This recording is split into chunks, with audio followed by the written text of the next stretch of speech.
Thank you, everyone, for coming. I first await a motion to leave the non-public and to seal the minutes. So moved. Second? All in favor? Aye. Aye. Any opposed? Kelly, would you please take the roll for this evening, Monday, March 6, 2023 City Council meeting? Yes. Mayor McEachran, Here. Assistant Mayor Kelly, Here. Councilor Tabor, Here. Councilor Denton. Here. Councilor Moreau is absent this evening. Councilor Bagley, Here. Councilor Lombardi, Here. Councilor Blaylock, Here. Councilor Cook. Here. We'll stand in a moment for the Pledge of Allegiance, but I just wanted to thank for her service to the city for 20 years, Joanna Deemer. That was on Friday, and she works on the fourth floor of City Hall, and she assists the office of the mayor. I say the office of the mayor because she's been here since Mayor Sorrell, and when many people call in looking for the mayor and expect me or one of the former mayors to know everything, she's usually the person that does know everything or how to get it fixed, whether it's trying to fight a parking ticket or helping somebody find shelter. There's no limit to what Joanna's willing to do. I would be completely lost in this job without her making it look like I know what I'm doing at least half of the time.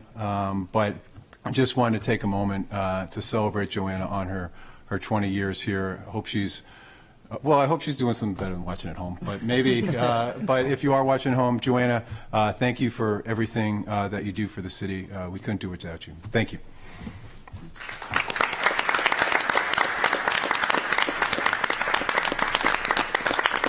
Now, if everyone will please rise and join me in the Pledge of Allegiance.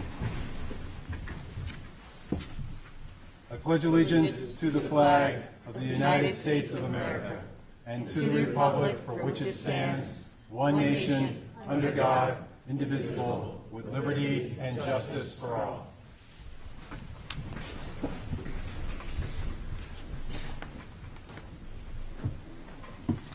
And now we have a proclamation. Whereas in 2023, as we celebrate 400 years of history in our city, we recognize that Portsmouth, as all cities, towns, and villages everywhere, depends on the achievement and contributions of women, from the original Abenaki women of the Seacoast region to the economic, cultural, and social leaders of today.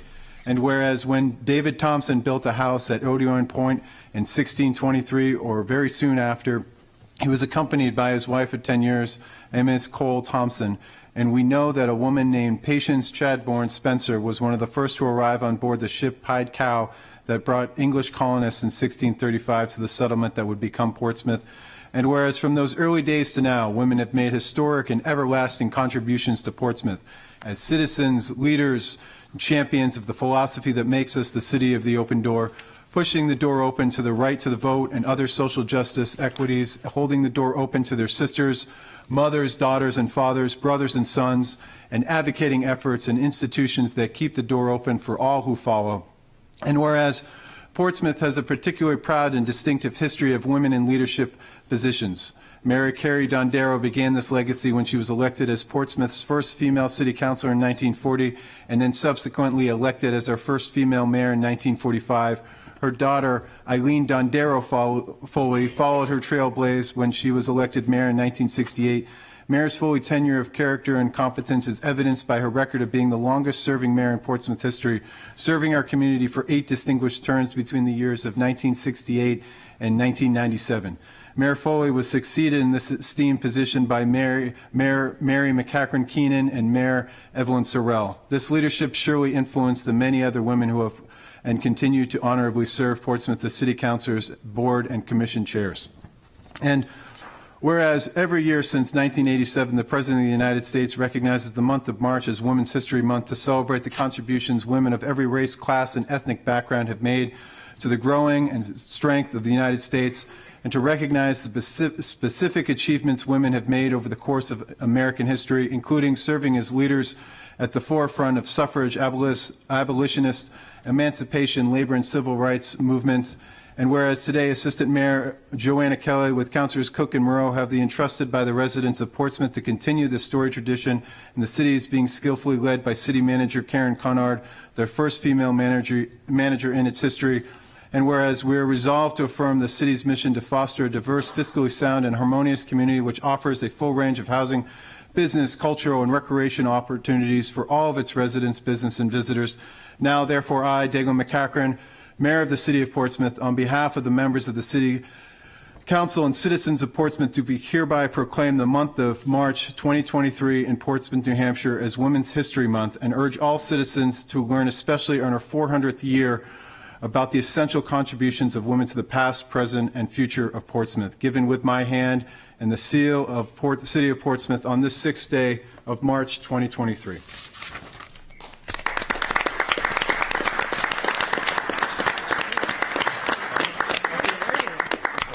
There's a lot women have done in Portsmouth. Got to fit it all in. That was a longer one. So moving right along, next up we have the acceptance of minutes for January 9th, 2023, January 23rd, 2023, and I'd wait a motion to accept both of those minutes. So moved. Second. All in favor? Aye. Any opposed? Now we're up to public comment. Now, there's a number who have mentioned the things that might fall under the CIP, the ice rink being one of them. Feel free to speak at this if you don't want to wait till the public hearing on the actual CIP, but we'll have both. In this, you're limited to 3 minutes, whereas the CIP, you have a unlimited amount of time, but would still ask that you keep it as short as possible, just so that we can all hear from everyone.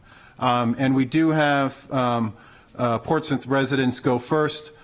So first at the podium is Irish Mike with the topic of hate crimes.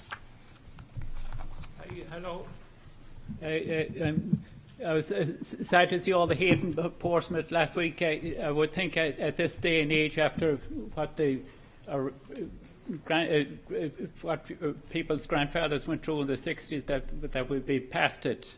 But I was researching it this past week, and in Lewiston, they're building they want to build a big hate. In Lewiston, they want to build a big hate campground. It's called Support the Blood Campground, and they're fundraising online. Like what they did a couple of weeks ago when the Attorney General took his picture and they silenced all the hate speech. It really didn't do nothing. It gave people like that a platform. What happened last week with all the media attention, it also brought light to what happened with Assistant Mayor's business and other businesses, but it also gave them a platform. You should never give people like that a platform, unless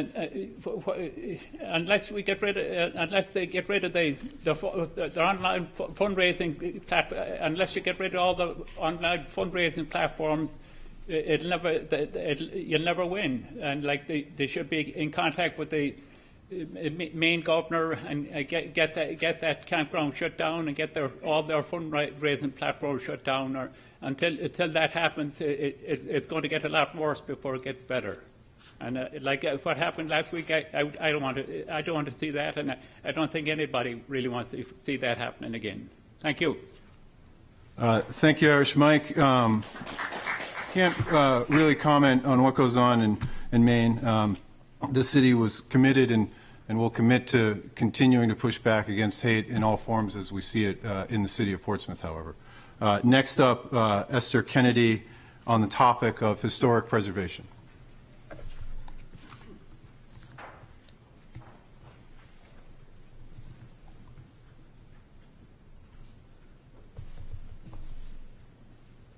Esther Kennedy, 41 Pickering Ave, but I think the first thing I need to say is, let's go hockey, right?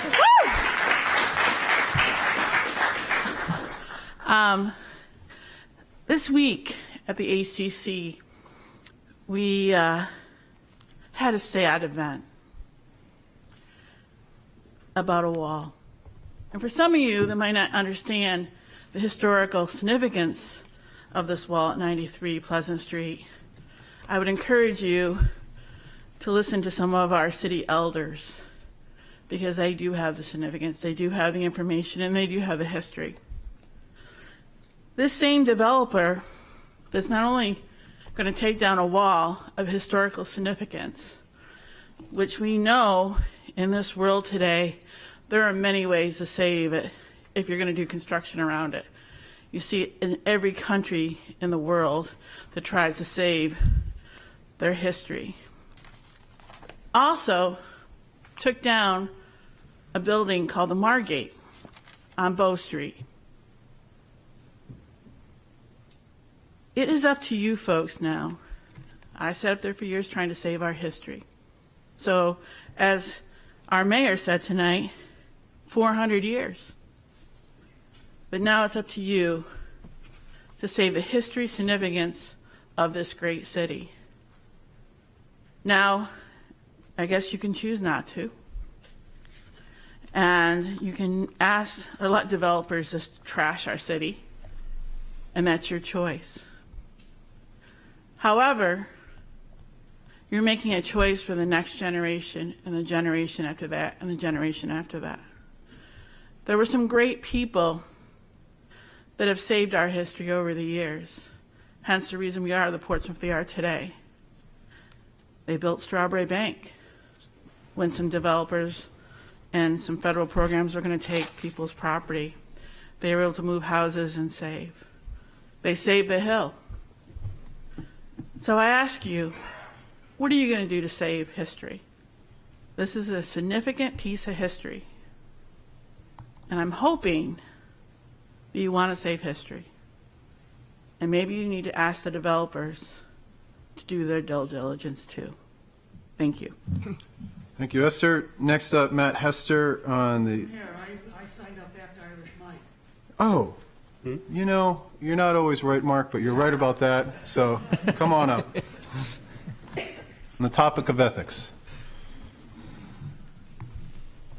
Councilor Cook, you were elected in part because you presented yourself as quite the quintessential queen of ethics in the city of Portsmouth, and you embraced it with such enthusiasm that after a meeting of the former city council, you approached the former mayor and you started berating him for his lack of ethics. And not only that, but at that moment, you bumped him. That's called simple assault. I witnessed this event. So, you know, you can't talk your way out of that one. But given that the disparity in your sizes, he would have been laughed out of the courtroom if he had chosen to, you know, have you charged. But, okay, yeah, I'll come back to you. Councilor Blaylock, I keep going back and forth as to whether or not you should have been presented, you know, had that ethics complaint thrown at you. But let's face it, it would have just been much cleaner if you had recused yourself. Councilor Lombardi, you've kept your nose clean. You deserve a pat on the back and an attaboy.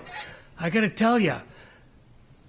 Okay, Councilor Bagley, you have gained weight from all the meals you have been taking and the meals and the Mark, drinks. let's just keep it, no personal attacks. You can call anything we out that Listen, we do. if you can't handle it, Mr. Mayor, don't worry, I'm getting to you. Okay.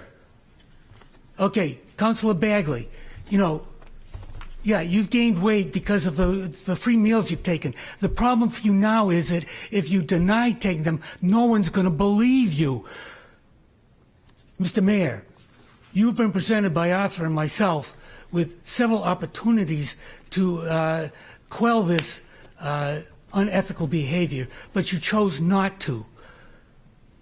Assistant Mayor Kelly, you have had so many ethical peccadillos that the back room of the legal department is going to be called the Joanna Kelly wing of the legal department. Councilor Tabor, we know what your problems with the ethics are. Councilor Denton, you have chosen to vote when you probably shouldn't have, because, you know, whatever his name is, Mr. Fish or whatever is, yeah.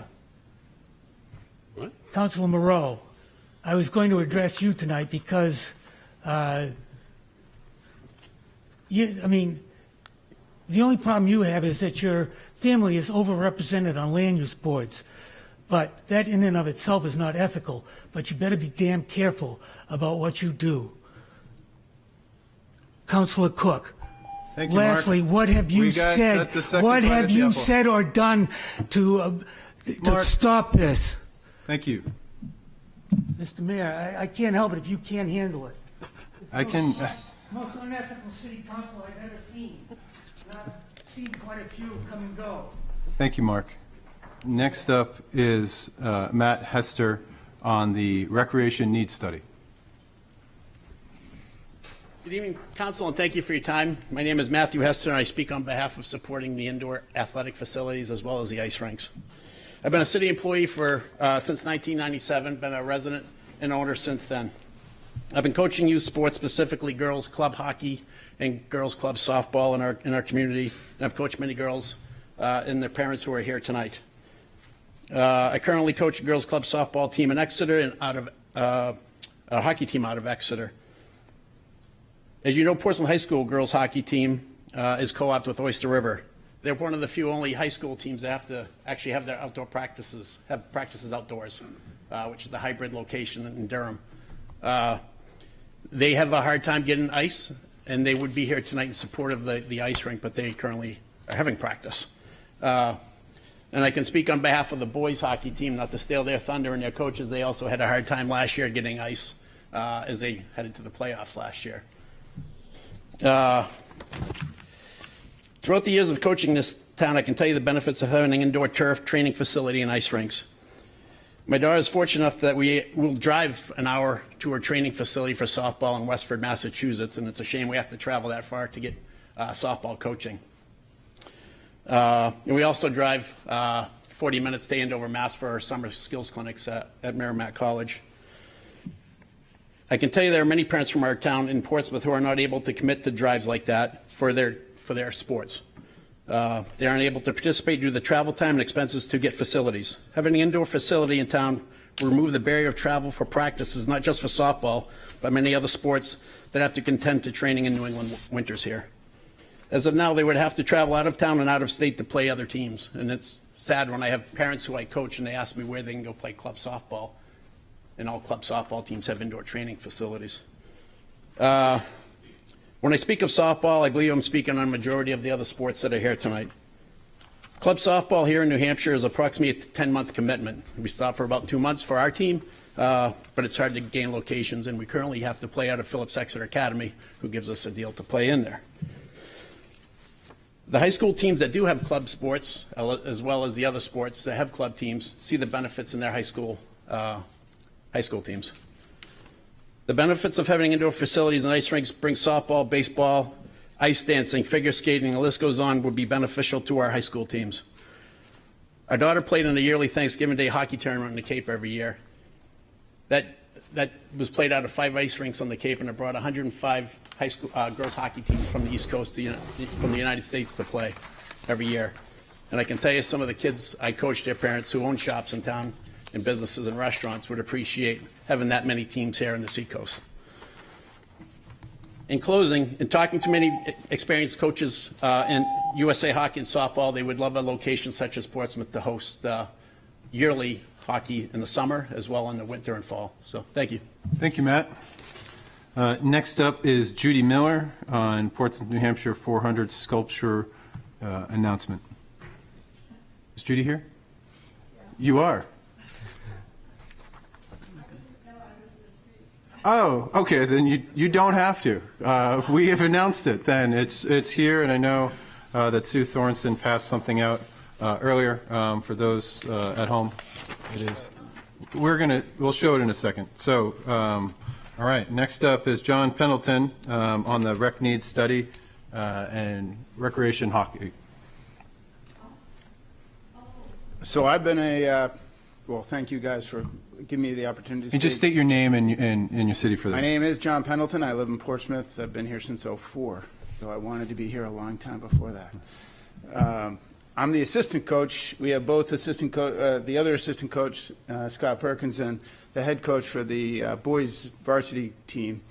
And I'm going to be pretty quick because I'd rather have these guys have a chance to speak. But I reiterate everything that Matt Hester said.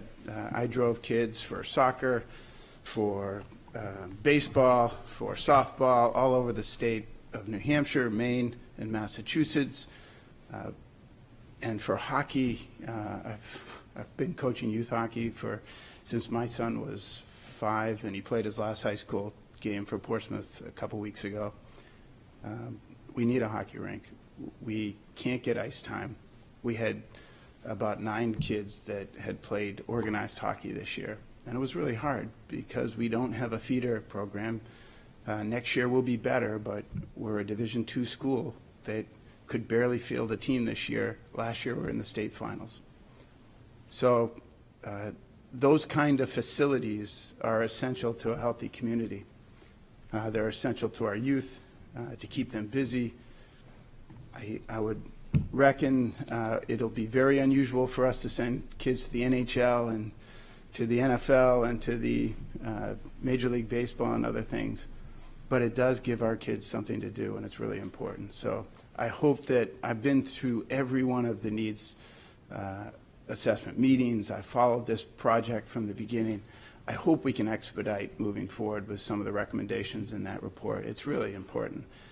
And I can tell you that if there are 2 rinks or 3 rinks in Portsmouth, New Hampshire, they'll be busy every day, every night, just like the turf fields would be.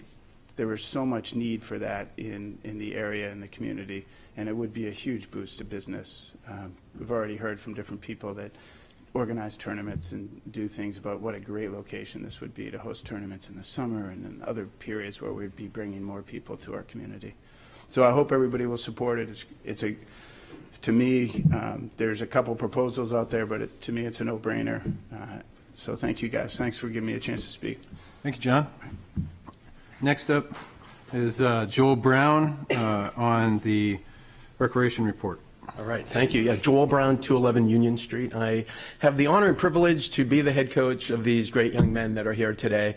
A lot has been said. We will come to that other hearing and provide much more information. I would just like to say this, that Portsmouth is a world-class city, and a facility like this would really ratchet it up even more. I just came from the indoor pool. To me, there's a lot of similarities in that pool serves kids from 2 years old to people in their 90s. And a facility like this, yes, it will help our hockey team because we practice early in the morning before school. The kids have to rush to school every morning. We barely have any ice time. But it's going to add so much more to this community than just a hockey facility for our team. It's definitely going to benefit us, but it's going to benefit a great deal of other people as well.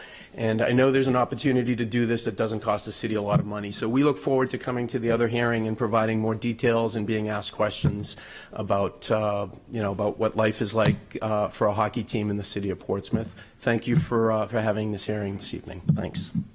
Thank you, Joel. Next up is Sue Polidora on the topic of the wall.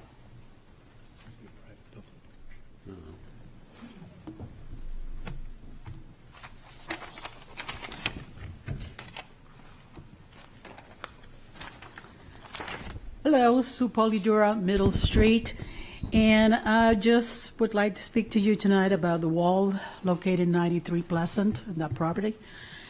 Back in November 2021, there was a request submitted for a variance to the Zoning Board of Appeals on behalf of Dagny Taggart and Company.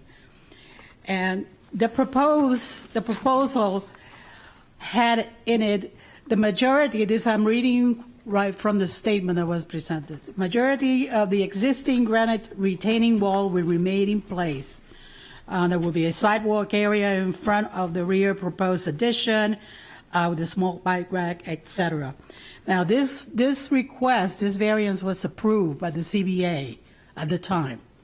Also, and the Historic District Commission the building that is supposed to be built, that location, was also approved contingent upon preserving that wall. Now, last week, the HDC reversed that decision in order to allow them to remove the wall and at some point in the future, after construction is done, to bring it back. So does that mean that they had to go back to the CBA and ask for another variance? Because they already requested that first one. So are they going back to the CBA? What is the process and for getting all of these permits that make sense, and who enforces it? Right now, with all of the changes back and forth, yes, we're going to keep it, no, we can't. There are so many different stories going around. So who's going to enforce this code? Every permit that was given upon them retaining that wall, and now they determined that they need to take it down. Once it's taken down, it's not going to come back the same. And I'd like to believe that the Historic District Commission in Portsmouth in general will be about preserving. This is a 300-year-old wall that went around a property that has deep historic value in the city. I'm not opposed to progress, but there's got to be a way of preserving this without having to go around all of these dances. It just seems that we're just dancing around the issue and nobody knows what is the process and what's going to be happening next. So do we have it? Do we want to preserve it? No, we don't. What is the variance? Do we have a permit? No, we don't. I'm confused. So I'm bringing this to your attention. Please take it up and just clarify what needs to happen. The land board needs to be involved. I'm not sure to what level.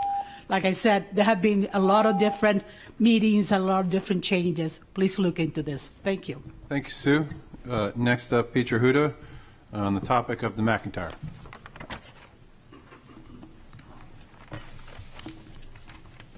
Good evening. Peter Huda, 280 South Street. I'm going to jump you ahead to number 17 in the agenda, the city manager's informational items. Since this is apparently the only place that we get any transparency to the meetings that are going on, as I will sit here till the end of the meeting to find out what she's going to say, I have some questions that I would like to be answered, hopefully at that time. So a couple of weeks ago, this council authorized $150,000 for the McIntyre project design and financial analysis.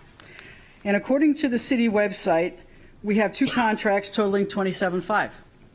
So my first question is, why did the city manager ask for $120,000 plus more than our contracts required? Second question is, did our partner match what the city put in? Because this was told to us that it was to analyze the financial statements of the partner before the application was put in. Now, I know that we just had a meeting this week on February 28th, and I would really like to hear what happened at that meeting and where we are and what the status is, and I would hope that you could answer these questions at that time. Thank you. Thank you, Petra. Next up, Paige Trace on the topic of Portsmouth.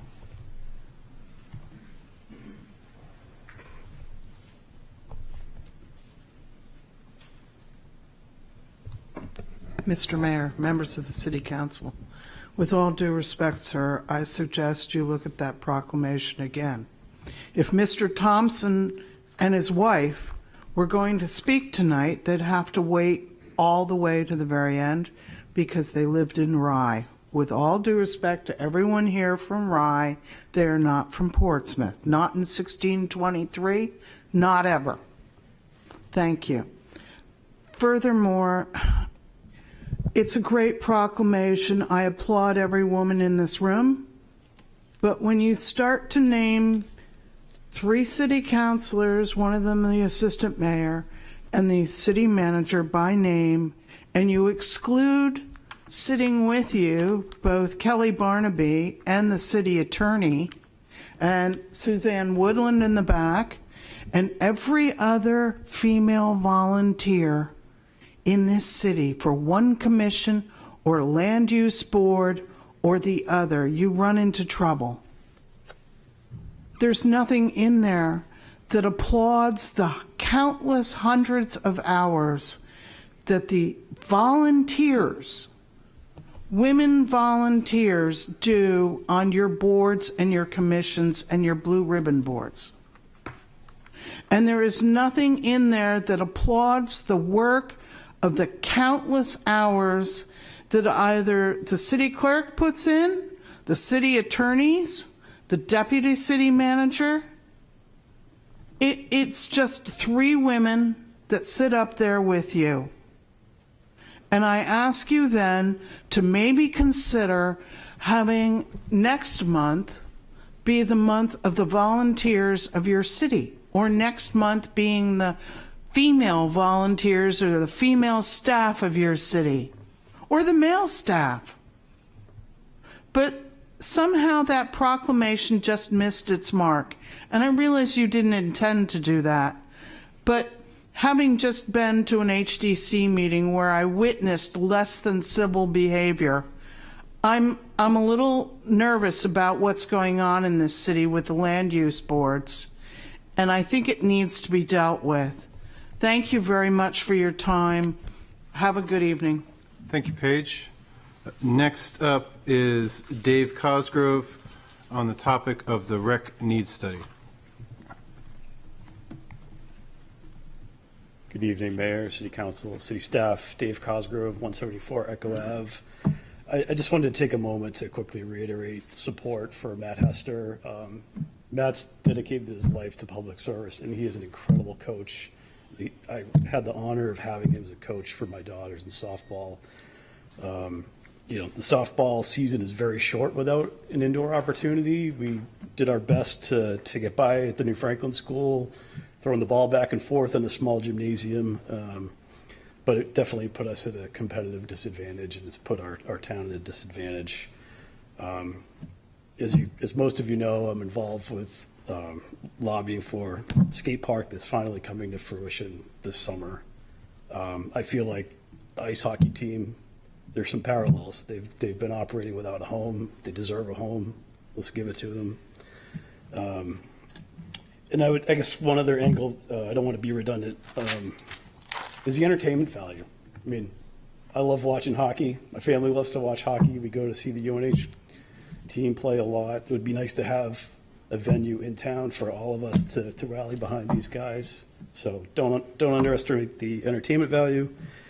And I guess lastly, I would just say if we enter into some type of public-private partnership, whatever we can do to make it as inclusive as possible, to include residents that can't otherwise afford, have public ice time, ideally, or at least time subsidized, maybe take advantage of tax revenue and earmark it directly to supporting those that may not have the financial means to participate. Thank you. Thank you very much, Dave. Next up is Lucas Patton on the ice hockey rink. Hi. Just name and My name's Lucas Patton. I live in Portsmouth. I would just like to say we really need a rink in Portsmouth. Like, getting started at the youth program is what makes high school programs so strong. And that's why all our other sports are doing so well, because we have the youth programs to bring kids up and to entertain kids. And without that hockey rink, we really see like the numbers and how good the team is. It's just like what happens without a youth program. Like, we had 9 skaters this year. Before last year, I didn't even know there was a hockey team at Portsmouth High School. And not only that, we have to drive 20 minutes to each practice and even more to each game. And the ice schedule just isn't ideal. We have 50 minutes of practice in the morning without the ice rink. And that's really why you see high schools like Exeter and Dover that are doing so well in hockey, because they have their own ice rink in their own town.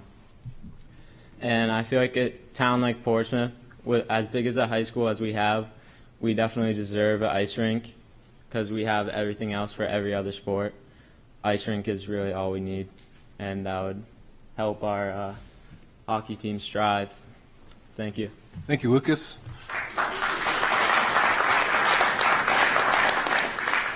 Next up is Caleb Pendleton.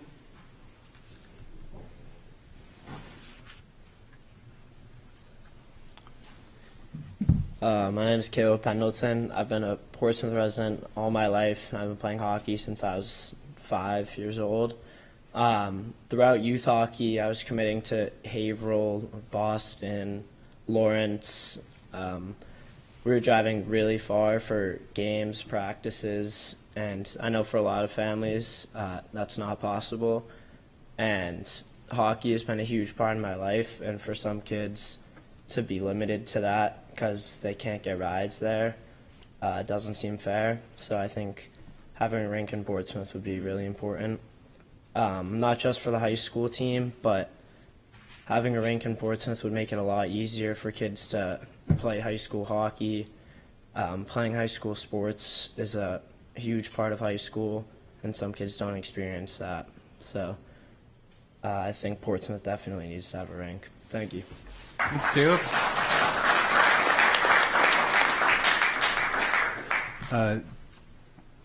Calvin Rothstein. I'm Calvin Rothstein. I live in Portsmouth my whole life, and I think we definitely need a rink just because, like, playing hockey for the high school team, like, every week we'd have morning practices, and we get off the ice at 7:50 for school. It starts at 8:30. And it's really tough to get everyone, like, showered and to drive there, and there's a ton of traffic. And it would really just be a lot easier if we had a rink in Portsmouth. And I know it wouldn't necessarily affect us in high school now, but, like, the younger kids, they could get into it because they have a rink right there. They could learn to love the game. I know hockey, I've been playing it for a long time. It really changed me, and it's something I love and I'll never stop loving. And I don't want to be too repetitive, but it would just really help the community if we had a hockey rink in Portsmouth. Thank you, Calvin.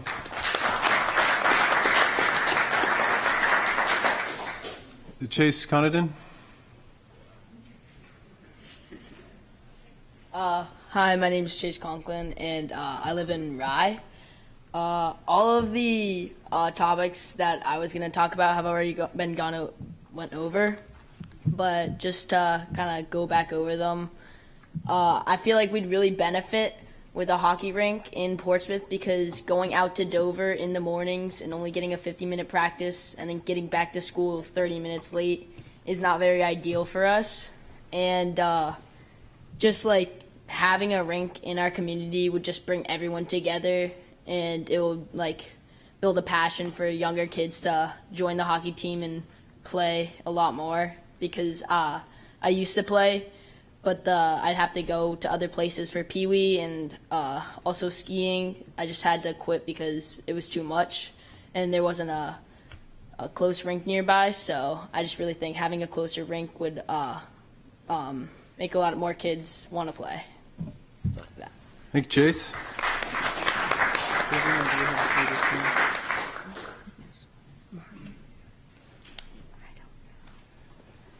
This wins the award for best penmanship here.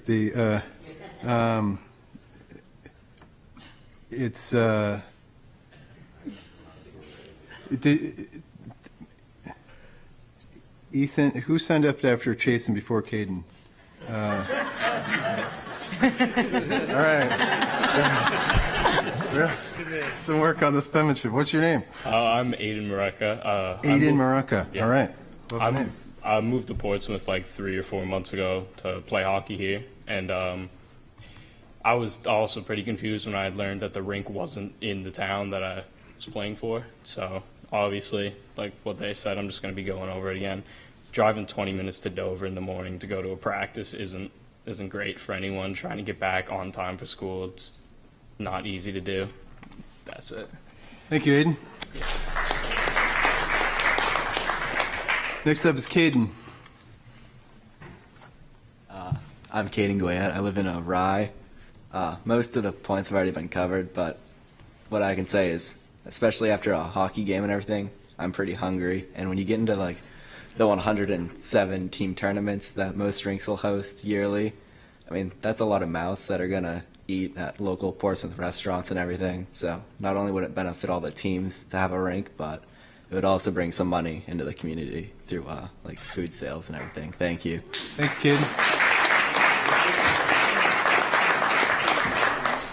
Next up is Travis Reynolds.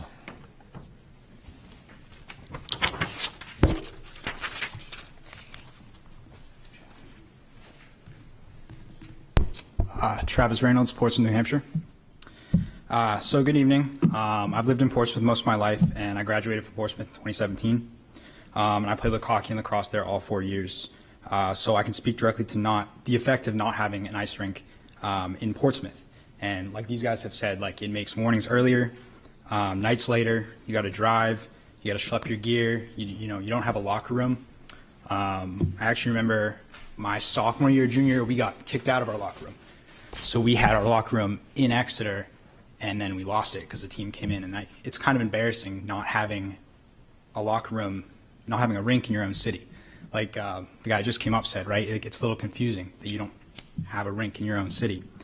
And it also meant like it was harder to get people to support us at games, right? To convince kids to come, like, hey, come to our game. Like they have to drive 20 minutes to come get it. They got to get a ride. Kids don't have driver's licenses until they're juniors or sophomores. So. And like all the adults have spoken to, it takes so much time and effort out of your day to drive to all these places to take your kids there, and so you lose those opportunities. I actually stopped playing hockey for a while when I was a little kid because my parents just didn't have the time to take me. But thankfully, because of the hockey program at Portsmouth, I was able to play again, and like that was an absolutely amazing experience for me. So like these guys have said, Dover's got one, Exeter's got one, all these cities have one. And I love Portsmouth, and I think Portsmouth is a great city, and I think great cities should have ice rinks. So, thank you. Thank you, Travis. Next up, Ned Reynolds. Representative Reynolds.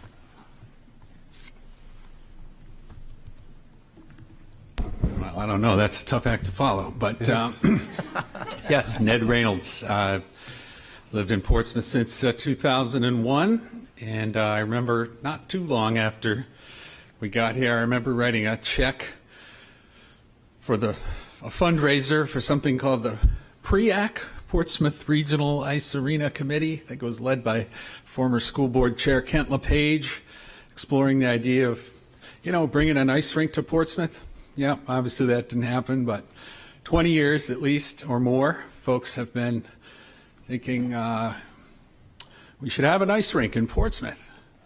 As my son just mentioned and other people have mentioned, Exeter, Dover, and of course I still play hockey at my advanced age, and but to do so I have to drive 25 minutes up the Spalding Turnpike to Rochester to play at their rink. So, and a facility like an ice arena, or even more broadly, the subject of the recreational needs study, a multi-use sports complex is kind of an asset that's been a glaring absence here in Portsmouth for a long time. As my son said, we're a first-class city. Somebody else used the term world-class city. Yeah, we've never really had first-class rec facilities. We have sort of scattered around an isolated pool at the high school. We got one field here and one field there. We took a great step forward recently with the development of the turf fields at the community campus land. And we've been looking at this one now for 3.5 years or so. I think it was about that the Matt Hester and Adam Kozlowski and the sports group came forward with the idea to enter into a public-private partnership and bring a facility like this to Portsmouth. We can see the type of facilities that they're talking about in the other communities in Massachusetts where this company has built them. This is how these facilities are done these days. I know we're talking about the CIP later on, but that's, things for how the city spends money. The city invests and builds facilities. Something as large as a multi-use sports complex, nobody expects, nobody even wants the city to build that with taxpayer money. It's going to get done via public-private partnership. So I hope that after hearing the presentation later tonight, that the City Council will move expeditiously to issue an RFP for proposals from companies to show us what it could look like, and there will obviously be lots of discussion and review after that happens. But let's make that happen next. Thank you. Thank you, Ned. Next is Scott and Tammy Perkins of Rye or Greenland.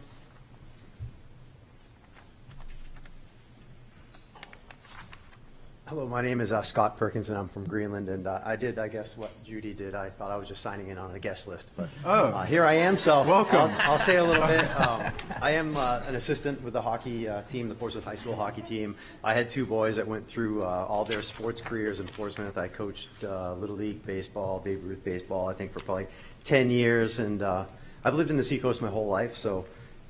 And I know they've hit on most everything. I think a couple of things. One thing I was thinking myself as I'm listening to all the kids, and it's about the kids, and obviously it should be about the kids. But I'm 55 now. I played hockey as a kid, and I feel like I play a lot more hockey now as an adult than I played as a kid. And I think it's going to benefit the whole community, not just the high school team or a youth hockey team. I play with guys. I play with teenagers. I play with guys in their 20s, 30s, all the way up to. I think there's one old guy back there. I don't know how old he is, but I play with him, and he's a lot older than me. But anyway, just the idea that it definitely does benefit the whole community, not just the kids, but starting a youth hockey program would certainly, like we have strong baseball, obviously here, right? Lacrosse, all the sports here are strong, but it'd be nice to have a strong hockey program. And another thing, everybody talks about the difficult practice times with the high school team.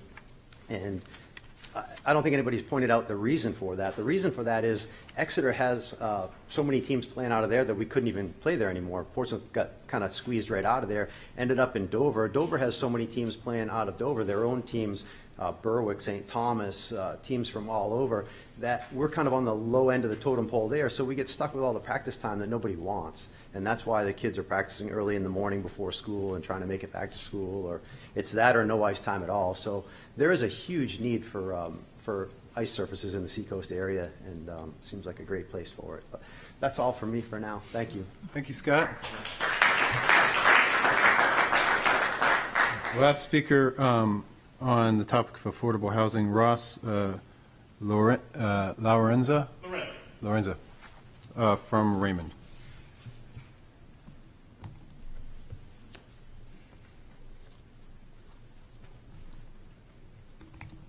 Thank you, City Council. Ross Lorenza, formerly of 20 Chapel Street, Portsmouth, New Hampshire. I work 3 jobs. I work very hard to achieve where I've gotten, and I can no longer afford to live in this world-class, wonderful city. Projects are being made, but the scale of those projects aims more towards the affluent and not towards the hardworking blue-collar workers like myself. We have some. We don't have nearly enough. So as someone who would love to be a longtime Portsmouth resident, like so many great folks in this room, when the opportunities arise for more affordable housing, please consider them for your industry workers, for the folks that work near here that don't want to commute 35 to 40 minutes just to have to come back the next day. So appreciate it, and good luck, boys. Thanks. Thank you, Ross.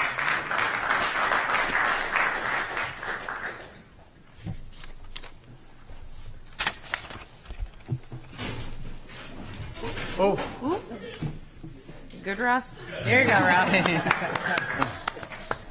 Too much coffee earlier. Your Honor. Your Honor, I'd like to make a motion to move up item 15C, followed by item 13A on the agenda. Motion to suspend the rules. Suspend the rules. I move to suspend the rules and move up 15C, followed by 13A on the agenda. If you're wondering what that is, 15C is the presentation on the announcement of the Portsmouth 400 sculpture, and followed by the rec study presentation. Is that seconded? Second. Councilor Bullock, got it. All in favor? Aye. Any opposed? Okay. Thank you, Your Honor. I have the honor tonight, together with Councilor Moreau, who could not be here, unfortunately.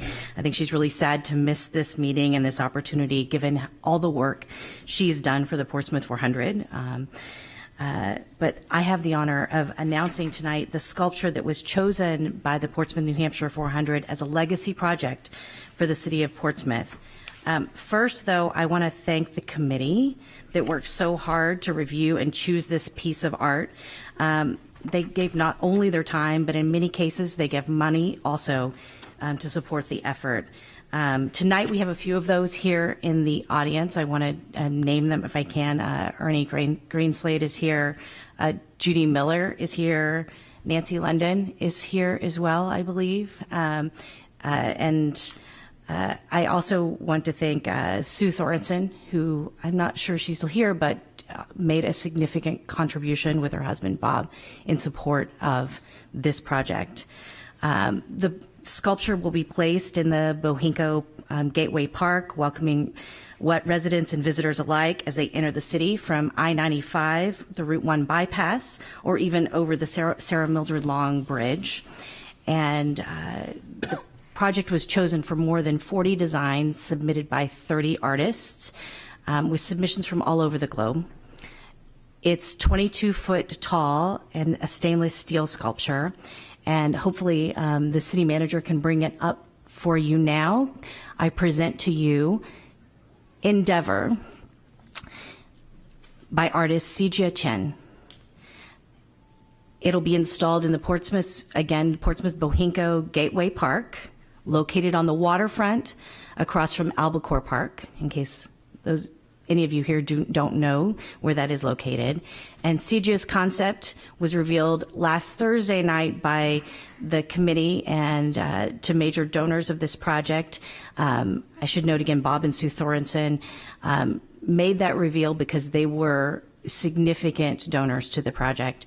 A public input process is also going to follow this announcement with helping the artists to design the cutouts. As you will see on the piece of art, there are specific cutout designs that the community will have a direct part in participating in, so the artists will be able to take community ideas and reflect those in the design for the sculpture itself.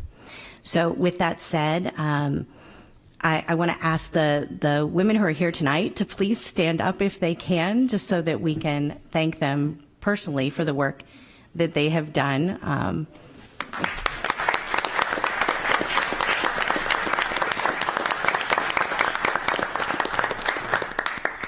I hope this project is the beginning of a series of public art sculptures through the city.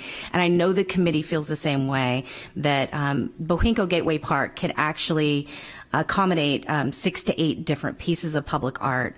And the plan is to start with this project and this vision for our future expansion down the road. So thank you all tonight for coming, and I'm so excited for Portsmouth. Indeed, that is, and the community plan of engaging not only the community but the schools in the effort of the art cutting is really exciting. Look forward to what Portsmouth comes up with there, and thanks again to the committee that made this start to look like a reality here. So thank you again. On to thank you, Councilor Cook, and apologies for Councilor Moreau not being able to be here. I know she did want to be there. Do we have the rec needs study up? We do. Your Honor, we're looking to hear from Alice Carey of Placework Architecture and Planning, as well as Craig Pereira of the Horsley Witten Group. And I'll bring up the presentation.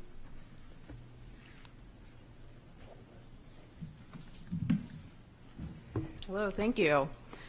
My name is Alice Carey. I'm with Placework. We are an architecture and planning firm here in Portsmouth, so very excited to be involved in our own hometown and working on the rec study.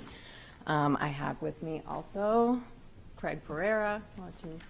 Hi, just Craig Pereira. I'm a senior planner with the Horsley Witten Group and on the team with Placework. Okay, so this is actually not the first slide. We could back up a couple. Let's go back a few. Bear with me a second.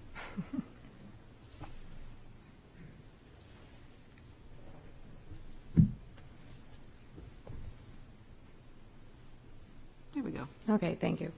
You can actually go to the next one. Thank you. So we are very grateful to many of the people in this room for participating in the rec study. This is actually an update to the 2010 recreational needs study. And so we wanted to just start by acknowledging what has happened since then. There have been a lot of recommendations, or some recommendations that came out of that plan that have been achieved. And so we would hope that by the time you're ready to do the next one, that a lot of what comes out in this plan will have been accomplished as well. Just a few of the things that have happened. There was a huge need for more athletic fields. One has been constructed. There was also a lot of support for the indoor pool. Some of you may recall that there were some challenges to maintaining operations in that. It has been sort of stabilized and is still functional. Another thing that came out of that former study was the need for a rec center, like a multi-purpose rec center. And so what's interesting about the field and the rec center is that both of those opportunities are now presented at the community campus.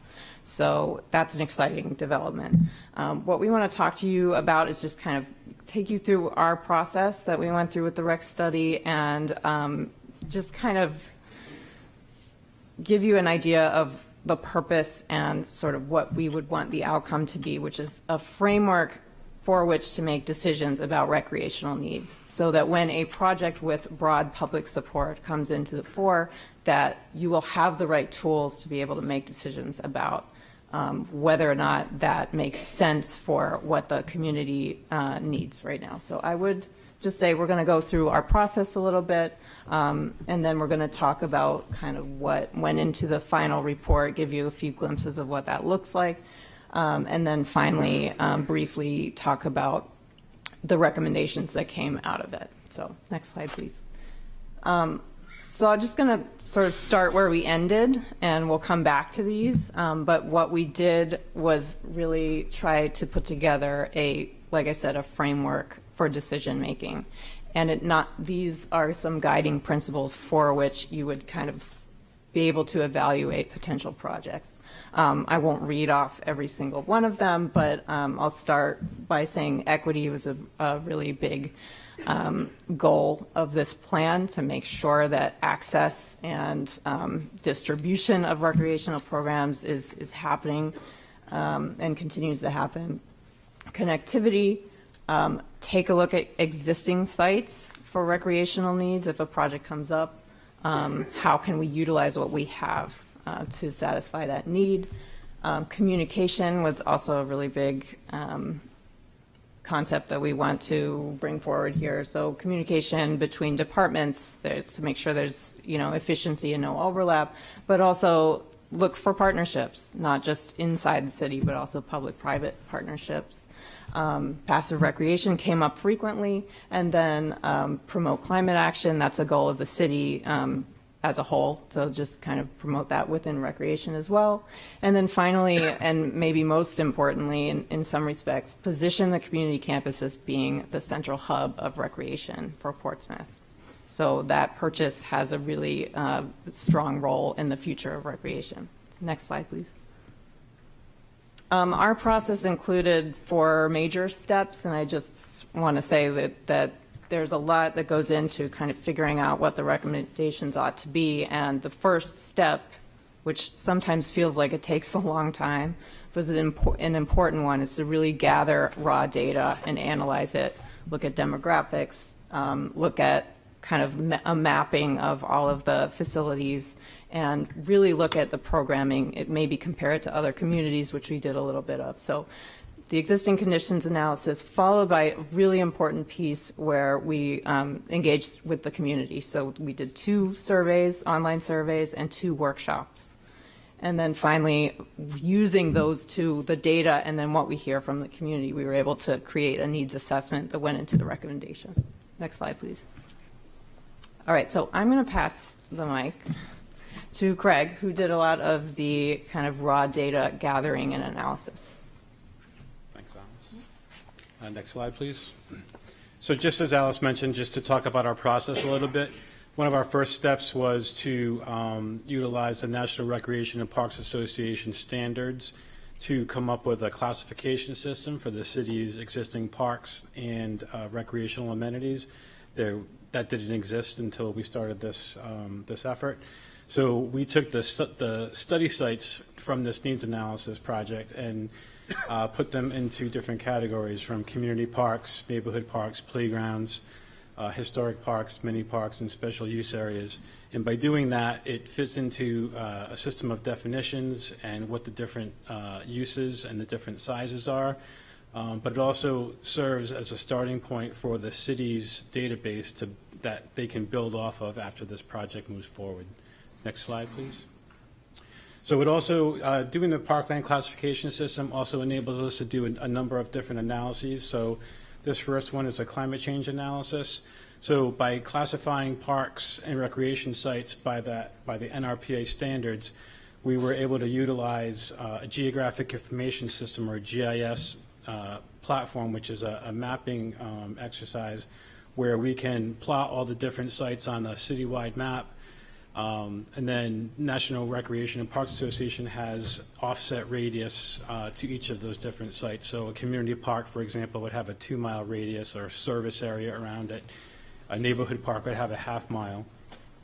So that enabled us to be able to see where the different sites are located, who those, the residential areas that are being captured. But we also utilize it for this climate change analysis, just utilizing some existing statewide data to identify those sites that may be inundated with 1 foot sea rise level. There are a number of sites listed here that are potentially vulnerable. And I want to emphasize that this is just this is not a topographic analysis. This is just a bird's eye perspective. So we didn't look at elevations or anything like that, but it's just a bird's eye. It's a quick glimpse. And this analysis shows that those several sites are potentially will be inundated, but not the entire site. Just for most of the sites that we identified, it's just really the perimeters and the fringe. But this is also a useful tool for the city to use moving forward when you are looking at possibly, siting an ice rink or an arena or other facilities. You'll be able to know what parcels that you should avoid and where you should really emphasize your investments. Next slide, please. So this level of service analysis, this is what I was just speaking to about with you can see the little green radius circles outside of those different types of community parks. So this essentially lets us know that the majority of the city is well served by recreational amenities. You can see that only the northwest corner doesn't have any amenities or any radius capture areas. So again, this is also something that the city can use. You can also expand this GIS analysis, this computerized database, to isolate a specific amenity. So you can look at baseball fields. If you're looking to site a new baseball field, you'll be able to know where the existing ones are and where you might want to invest your money. Next slide, please. So again, we also utilized National Recreation and Parks Association to establish some benchmarks. And again, these benchmarks, I want to make sure that I emphasize that it's the data that we took away from the NRPA was strictly to establish the benchmarks. Our findings really come from the public workshops, came from the 2 surveys that we completed. And so again, this just shows outdoor facilities. So we utilized NRPA standards published in annual metrics. So we were able to take the population of the city today, and we also projected out 10 years. Because this is a 10-year planning horizon project, and just identified some potential growth opportunities. So this just shows we calculated what amenities the city has for outdoor facilities as compared to other similarly sized recreation agencies across the country. And then the potential growth list on the left is just where the city falls short as compared to similar communities, but not necessarily indicative of what the potential or what the demand is and what we heard from the public outreach. Next slide, please. So again, level of service for indoor facilities, the other thing that we looked at. So the graph on the right shows the color, the bars in green show what the city has, and then those in gray shows what the city doesn't have as compared to similarly other sized communities. But again, the city of Portsmouth has many facilities similar to other similarly sized communities, but they also have other amenities that other communities this size don't have. So, you know, we also took a look at, in the actual report, there are national prevalence levels. So even though the city doesn't have an arena, I think the prevalence is below 5%. So not many communities of 20,000 or less have arenas as well. So we tried to show that, we tried to provide that benchmark data for you, but then we also tried to qualify it with the fact that not many other communities may have certain facilities as well. But we had to establish a benchmark so that we have somewhere to bounce off of. Next slide, please. So community engagement, next slide. As Alice mentioned, we did 2 public workshops, and we did an online community survey that was open to the general public, but we also did a targeted athletic facility user survey. At our first public workshop, we asked 3 main questions. We were kicking the project off, and we really wanted to hear from the community. So we presented some of our demographics, some of the trends that we just spoke about, but then we really wanted to hear from the community about what their needs are. So we asked what's working well, what's working but could be improved or strengthened, and then what's missing. Next slide, please. And this is what we heard. Working well, youth programs, the senior center, there's the general direction of the Parks and Recreation Department is going well. What could be improved? We, after we had folks provide feedback, we had them prioritize the feedback that we heard. The first priority were what could be improved was indoor courts and recreation spaces, and then overwhelmingly we heard maintenance and operations of what you already have in place. Some other priorities, what could be improved: winter sports for year-round, communication, bike trails and paths, more turf fields, senior programming. And then what's missing, the first priority, the two first priorities, multi-sport complex and an ice rink. Priority 2, turf training facility, funding for recreation and sports. And then priority 3 was turf fields. Next slide, please. So again, we did 2 different surveys. We did the community survey, and that was again open to the general public. What we heard the most were responses for our facilities include the need for an ice rink, indoor multi-sports facility or a sports complex, and then passive recreation, greenways, and bike trails. Top 3 program suggestions. So we also did a comparative analysis of programs between the city of Portsmouth and 2 other communities. So program suggestions would just be hockey and skating lessons, tennis and organized pickleball. And then the second survey that we did was the athletic facility user survey. And again, that went out to coaches and administrators of all the sports leagues and organizations in the community to get their input on information, communications, facilities, amenities at those locations. A lot of folks talked to us. These are just some of the highlights. The need for warm-up space and practice fields. There's conflicts and competition between different leagues and organizations for field time or for court time. Possibly adding lighting for increased use, extended use during the day, especially in the fall and winter when the sun's down. And then just the need for storage and support space for staff, especially in the Mill Pond area. Next slide, please.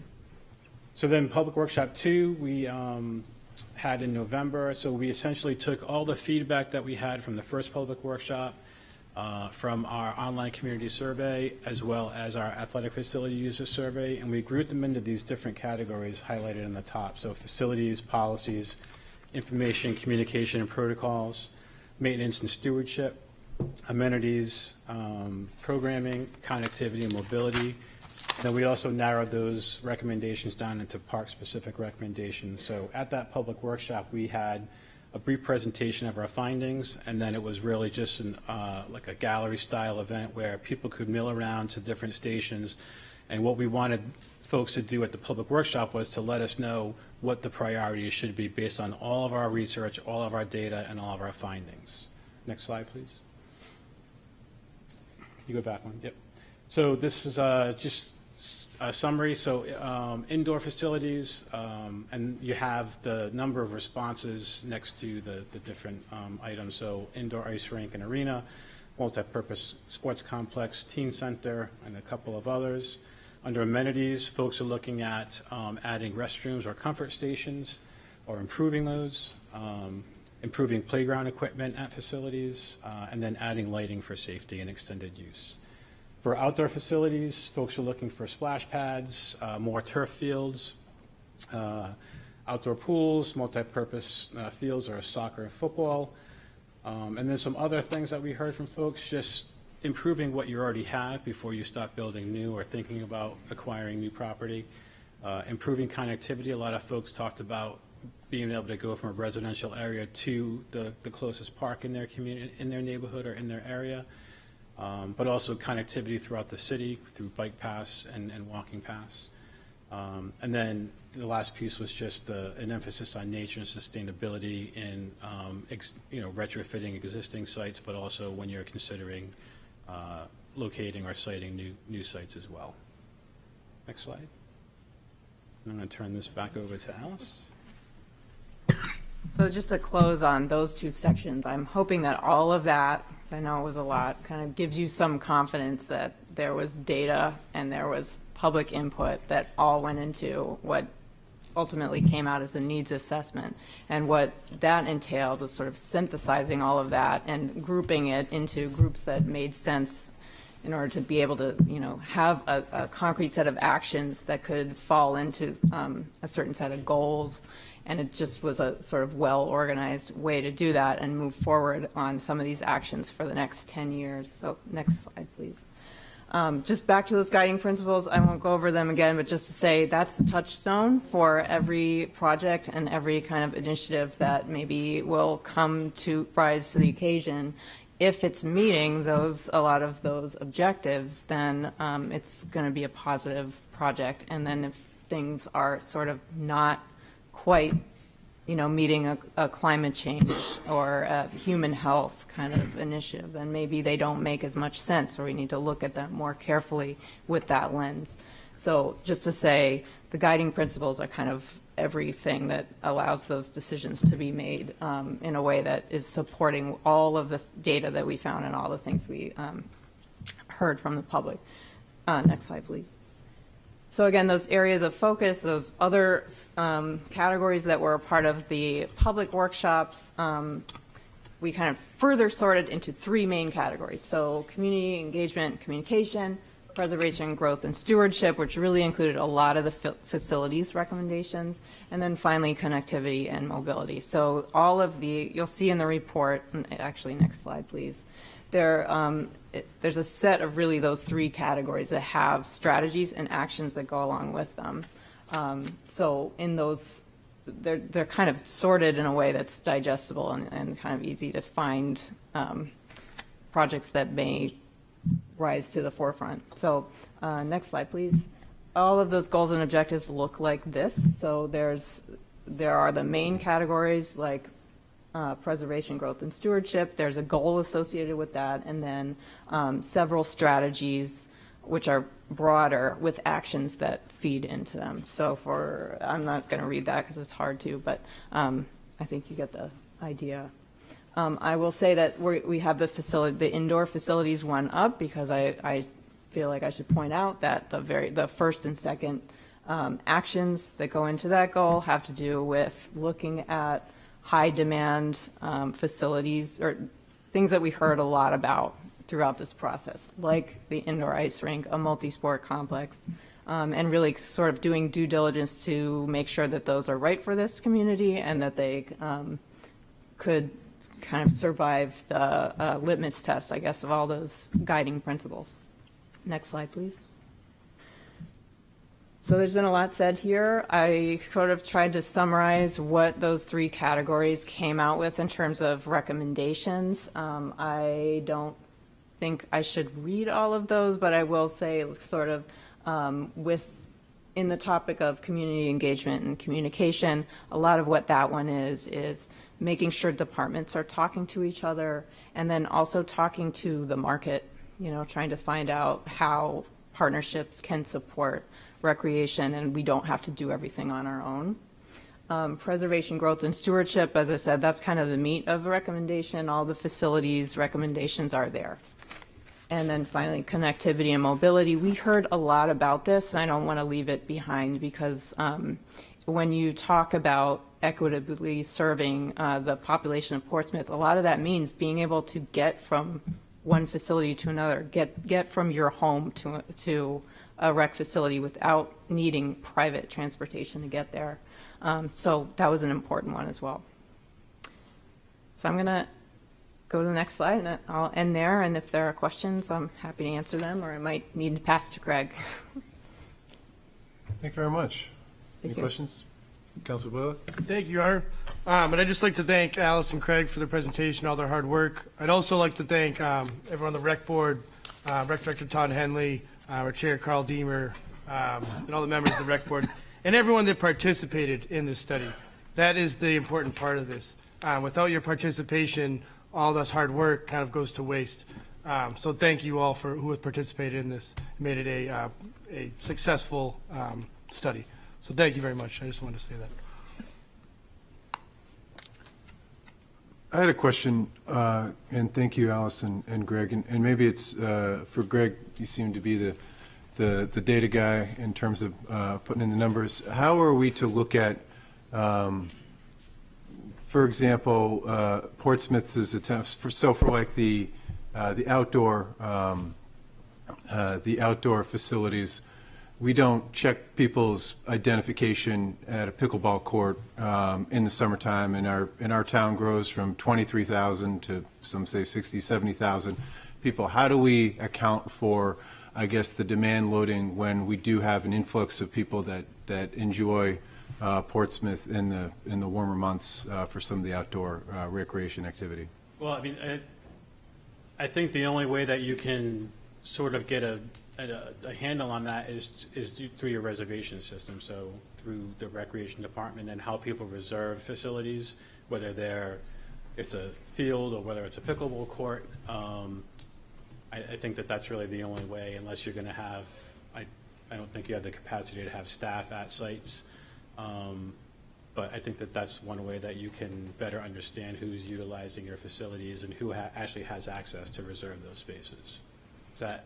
It does. Well, we don't reserve them at the moment, so we don't have a kiosk that's self-regulating at the moment. But I was just, I guess, more curious if when we put a number on the city of Portsmouth from, and first just outdoor recreation, if we looked at our status quo, or when, not everybody's going to be using, if you come here for the weekend, you're likely not to know about the indoor pool, but you'll be using pickleball fields, potentially, enjoying the parks, all of the outdoor amenities. Just curious if there was a way to account for the fact that we have an influx of people come this summer when we're weighting some of those priorities. The only way that I would suggest is maybe do another survey during the summer months when you have people from outside the city coming in, trying to better differentiate. I think the majority of folks that took our surveys were, I think maybe 2 or 3 out of all of our surveys were non-residents. But that's really, that's the only way that I think you can better understand is to do a survey of, or even you can be on site and you can be, utilize an intern and you can try to get a better understanding about where people are coming from.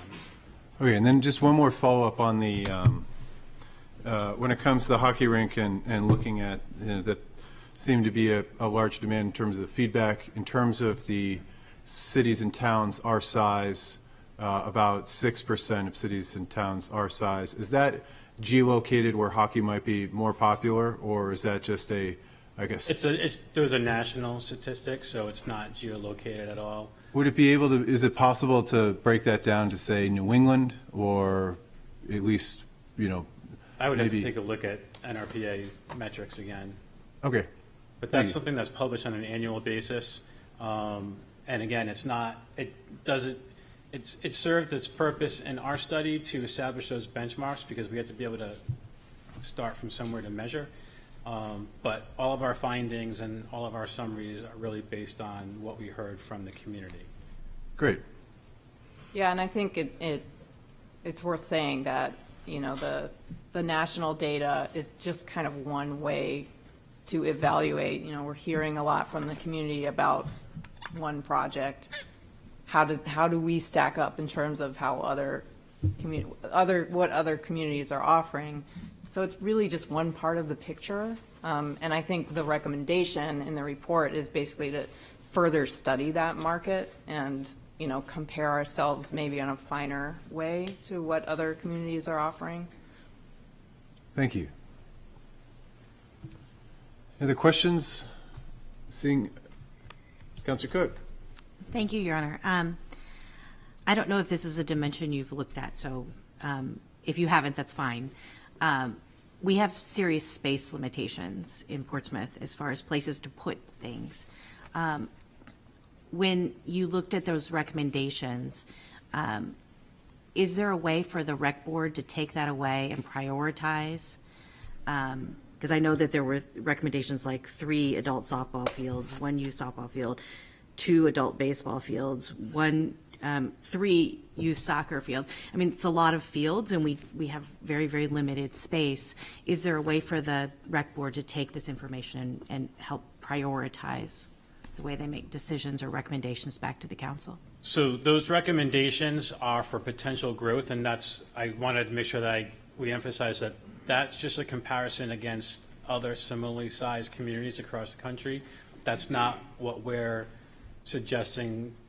It's just where the city measures up with other similar communities. It's not our recommendation that the city has to, that slide that had the potential growth. And then we also have the same graphic for indoor facilities. I think that the rec board needs to take a look at the demand, take a look at the field use analysis as well that we completed. That field use analysis is really telling as far as where you're short. Or where you fall short, because a lot of the facilities are overutilized, and that impacts the quality of the site. It impacts the life expectancy of the site as well, and it just increases the need for additional capacity for maintenance and upkeep. So I would go to that analysis first. And then I would also go just based on, some of the demand that we heard from the public workshops and from the surveys as well. And the field use analysis was completed with input from municipal staff, but also from those sports leagues as far as how often they're using those sites for practices, for games, and things like that. Thank you. I have one more. As a former avid sports kid myself, I often hear concerns around equity in sports. Did you find any discrepancies in equity, in I guess, availability of facilities?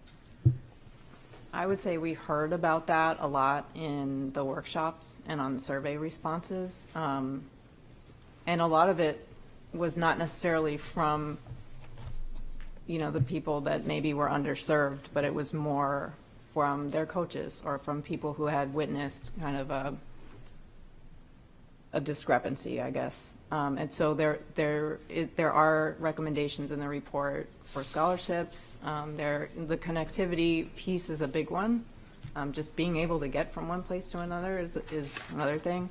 I'll say a lot of sort of younger families, working families, there was a lot of outcry for the programming scheduling to be adjusted a little bit so that it was more available to people that can't come during the day. So, yeah, I would say it was mentioned quite a bit. And I'll say also that the detail of the responses to the survey is in the appendix of the report. We've put it all out there. We've tried to summarize it here, but it's available, and so you can see all those responses. Thank you. Thank you both so much. And I look forward to seeing the recommendations that come forward from the rec board in the future. Councilor Tabor. Thank you, Councilor Cook. Thank you, Council. A question on the field usage analysis. I was looking at the average healthy usage of a turf field is about 3,000 hours a year. And our field over at the Campus Drive is only a couple of years old, and it was showing 9,176 hours of usage. And then some of our other fields, our grass fields that typically are healthy with, 600 hours a year are well above that too. So would it be fair to conclude that, number one, we're way over usage on the fields that we have, so we need some more? And number two, the problem of maintenance that comes up in your survey could be related to just, we don't have enough fields for feet on the grass, and so we're overusing what we have. So, yeah, it does mean that we did identify those facilities that were overutilized, just based on national standards. But we also did identify, when we did some of our interviews with municipal departments, the fact that there could be some efficiencies between departments and some enhanced communication between those departments, and some resource sharing as well with equipment. So we did make that recommendation also. But we did identify a number of fields that were significantly overutilized. And a follow-up, if I could, Mayor. A governance question. Right now, we've got our Recreation Board, which is responsible for all our program. And then a lot of our rec fields are at schools, and some others are at parks. And a lot of that falls to school maintenance or to DPW. Does it make sense to have parks and recreation as one governing body, so that we have one body looking at maintenance program, the variety of facilities around the city? And that's a hypothetical, but I'd be interested in your thoughts on that. Craig, before you answer, can you step closer to the microphone? We're having trouble hearing you. Sure. Personally, I think that it's a case-by-case situation, and that's really the preference of the city, whether it's combined or not. The one thing that we did identify in communications and information was that departments need to coordinate better. It seems like there's some siloed activity, and if people coordinate better with each other, and there's a little bit more transparency with field reservations, field use, what some of those protocols or policies are, if there's a significant rainfall and the fields need to be closed, then the fields need to be closed, and someone needs to make that call, and the leagues and organizations need to respect that. So I really think it's a case-by-case situation, but things seem to be working okay, and they could certainly be improved with better communication and coordination. Thank you. Thank you so much, Greg and Alice. Appreciate the effort that went into it. And for those that are following along at home, I think the whole report at 144 pages is in the it's linked in the packet, and you can be found on at least the City Council's website. I would hope that this would also be linked on the rec, and I think it is on the rec department's website. That's a lot of work that went into that, and would love, as people go through that, to reach out to the City Council as well as the rec board with additional feedback. Look at this as the start of that conversation, and thank you so much for the work that you've put into it. We appreciate it. Thank you. Thanks, Susan.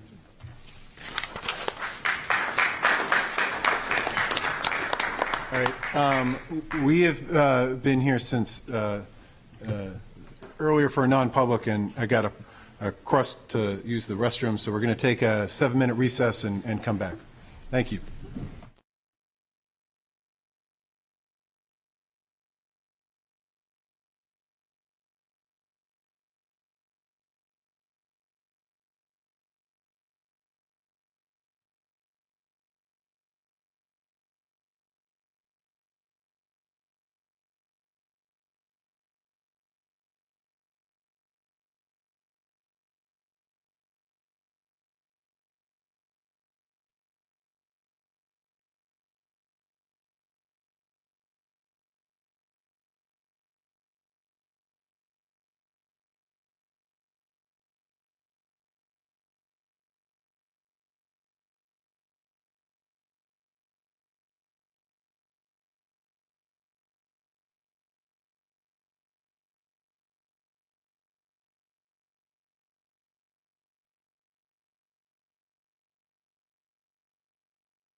Welcome back. We now are moving on to the continued public hearing on the CIP and the adoption of the CIP. We don't have any presentation. We do have council questions first, and then we'll hold the public hearing where you're allowed to speak. You don't have to sign up, but just line up. So first, any council questions or, and we'll, if you have a, let's, just in the interest of time, maybe we'll go through, if you have a amendment, speak to that amendment, and then we'll work through the amendments after the public hearing. So just council questions, say the amendments you'd like to go through, and then we'll come and vote on them in formal amendments after. Does that work with everybody up here? Okay. Councilor Cook? Thank you, Your Honor. The first question I have is on TSM 15, PW 67, the Market Square upgrades. I believe we received a report back last week that the increased cost would be $50,000. Is that accurate? Correct. Currently, the CIP shows a $50,000 item in FY25.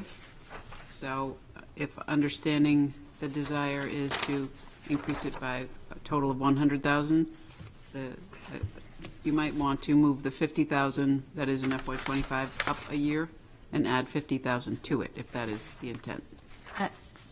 Thank you, City Manager. That is exactly, the motion would be to move the funding up to fiscal year 24 and to increase it by $50,000.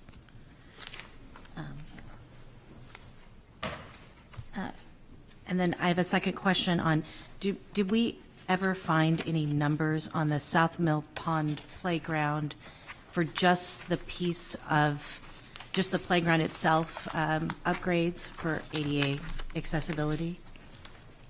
I can share, Your Honor, that DPW Director Peter Rice and I got some information, but it looks like Recreation Director Todd Henley wants to come speak to that. Thanks, Todd. Good evening. Yeah, so Peter at DPW and myself did a little bit of research into that. And we contacted a local architecture firm. Roughly, we're looking at a $600,000 replacement cost. I also spoke to a neighboring town recreation department that's replacing their entire sort of main playground too, and that was the same exact number that came up. Thank you.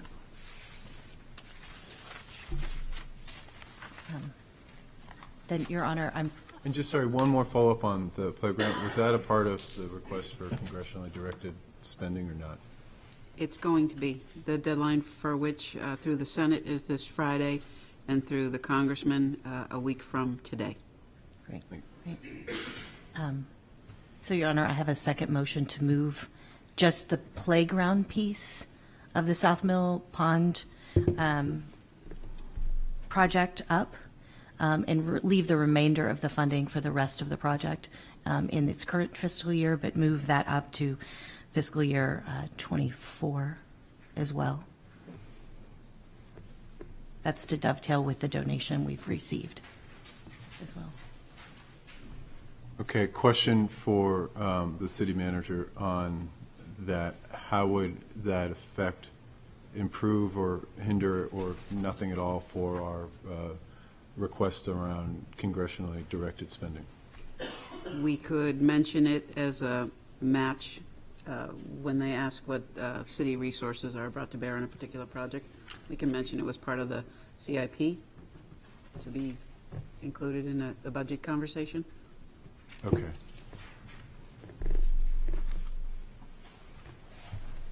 You can keep going, Councilor Cook. Thank you, Your Honor. I do have questions around the R.J. Lister Academy fit up. So I think these are for the school department. I don't know if we have any final numbers yet, or if we have any a better idea on projected numbers for that project. School Business Manager Nathan Lunny is going to address that.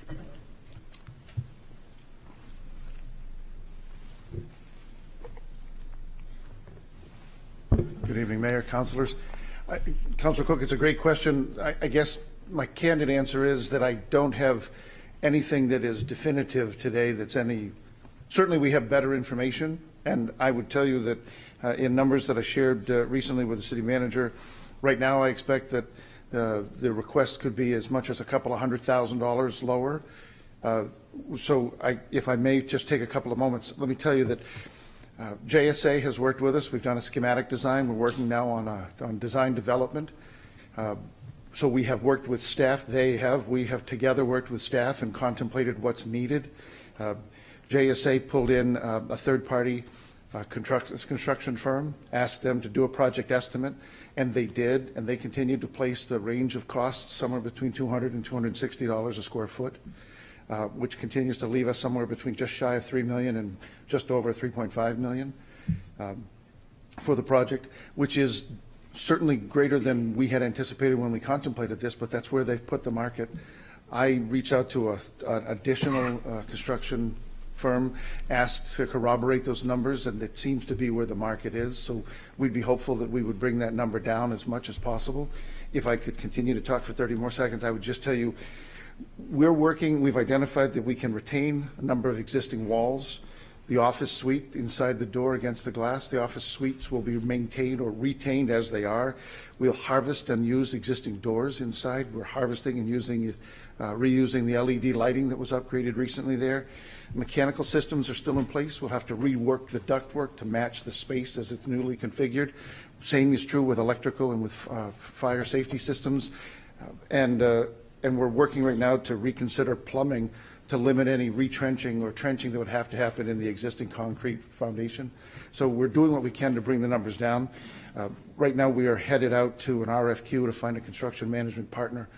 And with that partner working with JSA, they'll put together a guaranteed maximum price that we could move forward. So today I would suggest that the council could certainly contemplate making a reduction of the $2 million that has been requested in the element in this CIP to go with the 1.5 that we'll repurpose from the previous conversation. You could reduce that by a couple $100,000 or more if it was the desire of the council, but right now I don't have anything more substantial than that or more definitive. Thank you, Nathan. Thank you. And you're never on a timer up here, so. Thank you. 30 seconds is always 5 minutes, the new superintendent has found out. Can I follow up just quickly? So, so you thought a couple $100,000. So you were saying down from 2 to like 1.8. 1.8. And again, by the time we come back and ask you for authorization, I'm hoping that we'll have justification to bring that further. All right. Thank you. Thank you. And just a more of a scheduling note on that would, when they ask for authorization, whether or not it's, say it was 1.5 and it came in at 1.7, would it be better to come off of 1.8 and reduce that, or to come up from 1.5 and increase that? I'm going to look at the folks who really know, but I think it's better to ask for a higher number and then come in lower. Otherwise, we'd be looking for a supplemental appropriation. Is that correct, Judy? Thank you.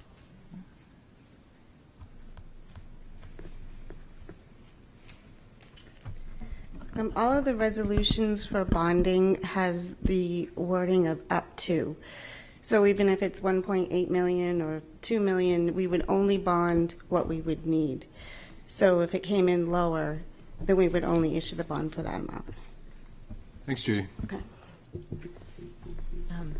Thank you, Your Honor, for indulging me. I have one more question about police body cameras. We currently have $113,250 in the budget. I know that 86.5 is designated as federal fund grant. Is there a chance that funding could be moved to fiscal year 25 up from 26? Is there a possibility of getting and applying for that grant a year earlier? Just noting that Rochester announced today that they're starting their body camera program. I'd have to look at the terms and conditions of the application to see if, in fact, that is possible to do that. Obviously, with the grant funding comes specific guidelines, and I'd have to get back and see what the timelines, whether or not we can bump up the grant. Oftentimes, the grants have timelines that are inflexible, but it's worth looking at. And I also have, if Karen, do you have any insight on grant applications, or no? I was going to say there's state. Karen, would you mind, sorry, just so the folks at home. There's state and federal grants that are available. But with the body cams, the police commission had requested to look at our prior study first before we proceed. That's why we put it in an out year, because they haven't definitively stated we're going to go that route. So we pretty much have to wait for that process first. They're also bringing it up in contract negotiations, so we have to get through that hurdle as well. So depending on timing. I know this is a sensitive topic, but do we know when contract negotiations are expected to occur? They're occurring now with all of our unions. There's been a number of contract negotiation meetings so far. I think significant progress has been made with virtually all the unions. So in general terms, we're closer to the end than we are the beginning. So I think there's progress on all of them, yeah. Okay. But I believe that topic's come up. It has. Yeah. Okay. And finally on that, would there be a problem with putting it in fiscal year 25, noting that, we would, if it's not approved for federal matching funds, then of course it won't be funded and we won't bond it until fiscal year 26, but giving us the opportunity to bond it earlier if we can get the funds earlier. Yeah, I would say it would certainly make sense that if the opportunity is there and body cams progress through our police commission and progress through our unions and we're there, I would say it's better to have it there than not in case it does move forward, yeah. Thank you. Sure, thank you. And my final question, I'm wondering if we have any updates or if we know if we know what the projected costs for the Greenland Road recreational facility will be beyond what we've already bonded. I can speak for what I know to be the case as of about a week ago, which is that we went out for bid March 1st. We expect bids back at the end of March. So at that point, we anticipate bringing any cost overruns to this council to seek supplemental appropriation. Thank you. Councilor Cook? Councilor Blaylock? Thank you, Your Honor. On building and infrastructure -12-RC30, the additional outdoor recreational fields, I just wanted to ask if it was possible for DPW to move that up to FY24, and also how many sports could we line that for? I know technically right now we have soccer, football, and what others? Soccer, football, lacrosse, but could you line it for softball as well?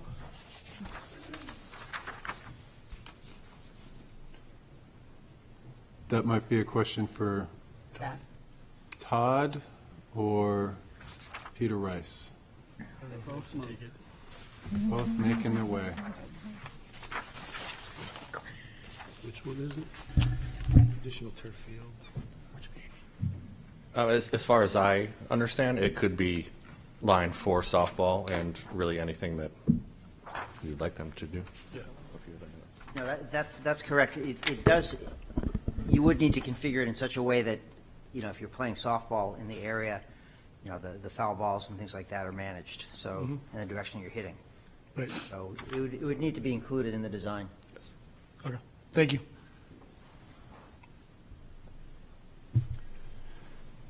Any other questions or comments? Councilor Bagley. Thank you, Your Honor. Going in a different direction, I'm going to suggest moving item TSM-16-PL-72 Russell Market intersection upgrade from fiscal year 24 at $2.2 million to an out year of fiscal year 25. Are there any questions for staff on that? No. All right. A lot of confidence. All right. Are you okay, Councilor Cook? Okay. Any other questions before we go to public comment? All right. We will have public comment. Again, just stand up, state your name, and yeah. Unlimited amount of time, but we would like, in your hearts, to keep it to 3 minutes.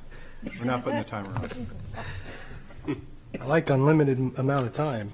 But in your hearts, cause. Good evening, everybody. I'm sorry I'm going backwards a little bit. Usually when I come here, I'm with a championship team, and you guys are honoring them, and so I forgot to sign in for the original public session on the ice rink, and that's what I'm talking about today. My name is Tom Kozakowski, if you don't know me. I am here today as a Portsmouth resident, a hockey dad, and also the athletic director at Portsmouth High School. I do want to say that I was really impressed with all the guys and the team and the coaches, and we had old coaches in the stands today, and I know how much it means to them for us to finally maybe get a ice rink here in Portsmouth. I also wanted to comment on Ned Reynolds when he was here. I was the DJ for that pre-AC fundraiser to build a rink, and our kids, his kid Travis and my son Oscar, were 5 years old thinking that we were going to get an ice rink by the time they got to high school. And like I said, they're 24 now, so they're kind of, hopefully they'll play in a Sunday night league or something if we ever get one. But I did prepare to write something today just because sometimes I go on a tangent, and I want to make sure that I covered everything. And I'll try to be as quick as possible. But I have to say, after 30 years of working for the City of Portsmouth in the Recreation and School Department, I've been very excited for the Recreation Needs Study to be presented tonight to give us a guideline to improving our community's facilities and creating more opportunities for healthy lifestyles for toddlers all the way to our seniors. Serving in Portsmouth High School for the last 17 years, there's been a glaring need for an ice arena in our community. The popularity of high school hockey has never been stronger than now. As you saw, we have a boys team that was almost all of them were here. And we also have a girls team that plays with Oyster River High School in a co-op agreement. They were at practice today because they're in the semifinals tomorrow, which is pretty exciting. And hopefully I can bring them here next week and we can honor them. The competitive balance will always favor the school team that has an ice arena in their community where kids start to skate and fall in love with the sport. It's been a dream of many, including me, to finally have one built in Portsmouth. I think we all know that adding an ice arena will automatically create so many opportunities for all ages, from learn to skate programs to figure skating to hockey leagues for boys and girls, maybe even curling, adult leagues and more. In my opinion, anything to get people active and off their phones is a huge plus. Eliminating the obstacle of travel to other towns will no doubt change families' decisions whether to play hockey or not at a young age.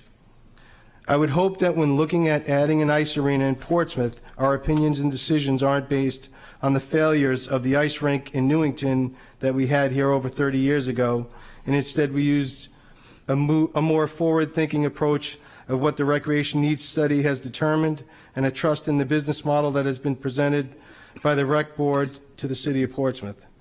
Too many times in the past, when the idea of building an ice rink in Portsmouth came to the forefront, we would have the local experts and staff tell us that it would never make it in Portsmouth, and the book would close and the momentum would fade.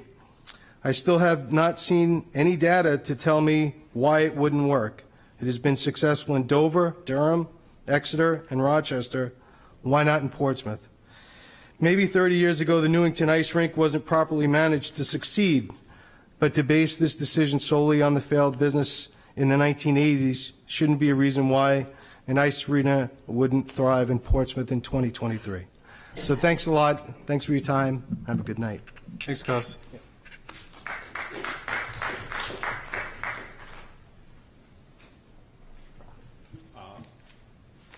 Keith Wilson. I've been here in Portsmouth since 2008.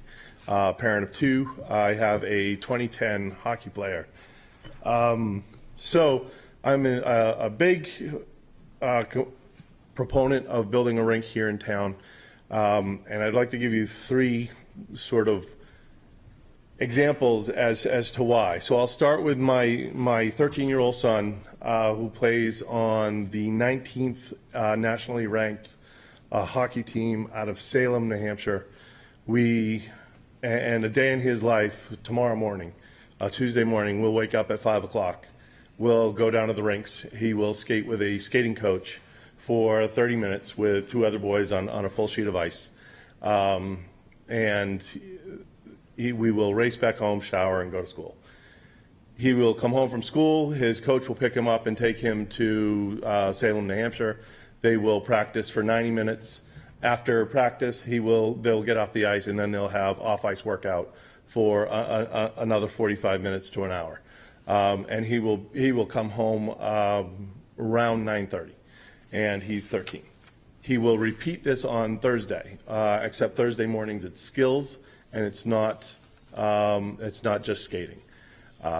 That's 2 days out of the week that my son gets up between 5 and 5:30 and gets home somewhere between 9:30 and 10. We travel all over New England for hockey, most of the year.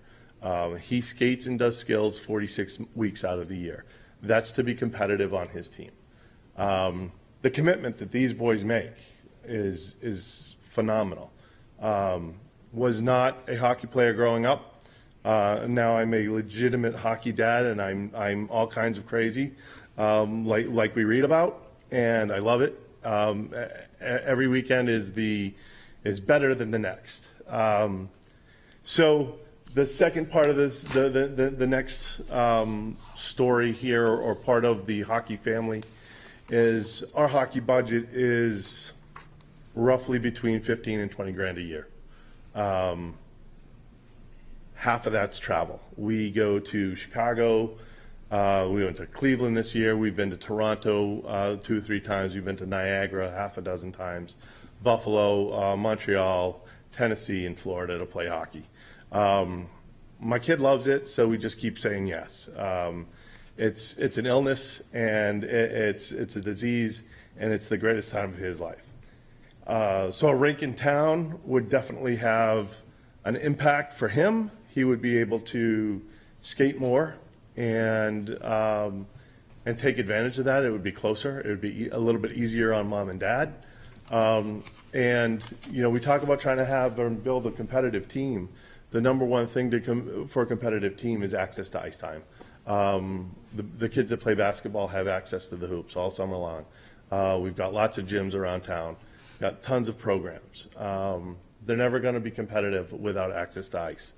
You don't have ponds anymore. They don't freeze up long enough. And even my son, he has friends that have ice in their backyard. One that has a chiller, so they can make ice in the backyard. And he's on that whenever the phone rings and there's an invitation, he's on the ice. The hockey kids are hockey kids. They love ice. And having access is the number one most important thing. And then the number two is just loving it. And these kids that play, it's amazing how much they love it. And I really, really enjoy supporting my son. Then the third part was just kind of anecdotal. Here tonight, Mike Sousa was here, the coach for UNH for the beginning of this meeting. And someone had in the introduction had noted that, even if we bring it, the kids aren't going to the NHL, the NBA, out of Portsmouth, New Hampshire. But the first step to building that dream is building the ice. Mike Sousa wasn't here to recruit any of the kids on our teams, and I'm glad they're not here to hear that. But they're not. They don't have access to ice. And just bringing the ice won't change that, but it will help build a dream. And there will be a kid out of Portsmouth that plays somewhere, sometime, because you built the ice.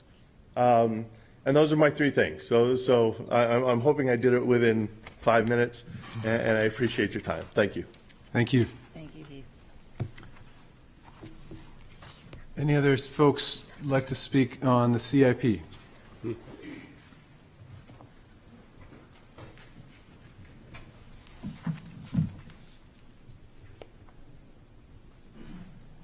guys are lucky tonight. Good evening, Honorable Mayor, City Council, City Manager Conrad, and City Attorney Morrell. Welcome. My name is Carl Deemer. I live at 337 Aldridge Road here in Portsmouth. I'm also chairman of the City Recreation Board.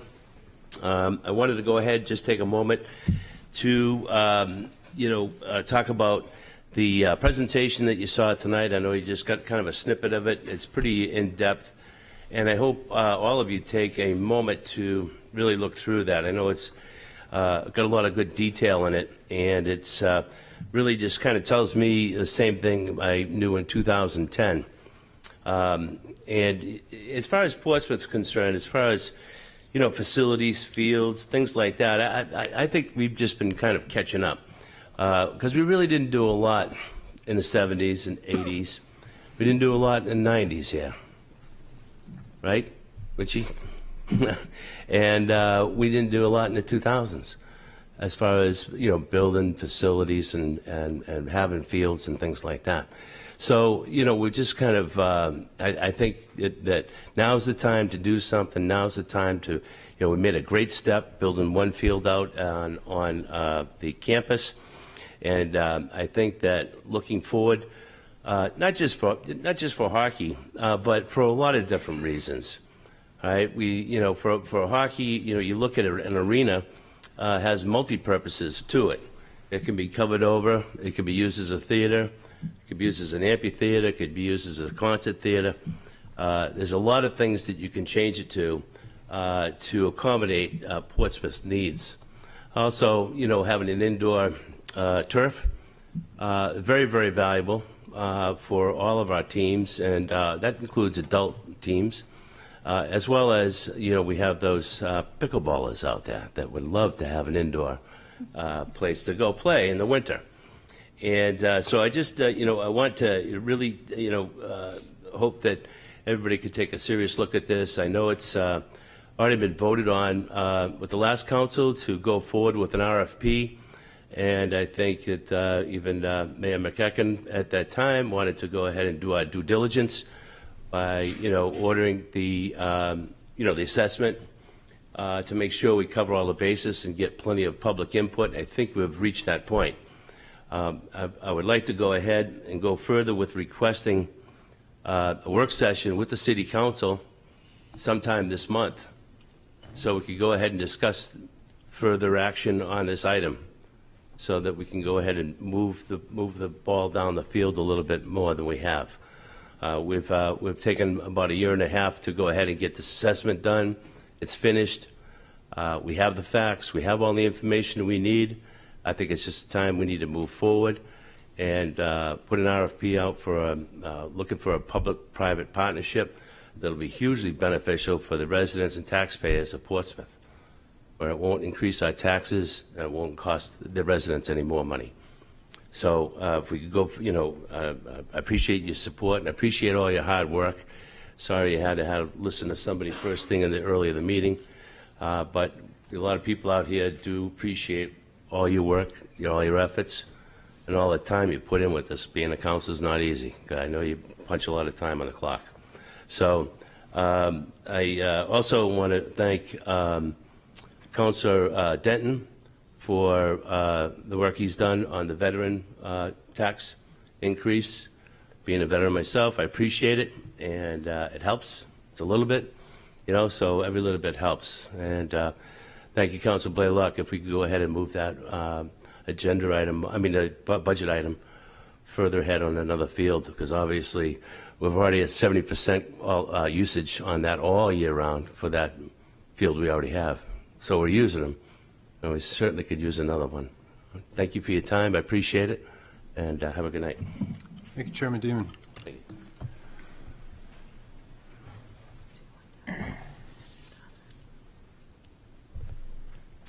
Good evening. Petrie Huda, 288 South Street.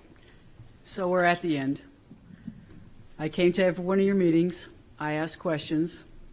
I still have no answers.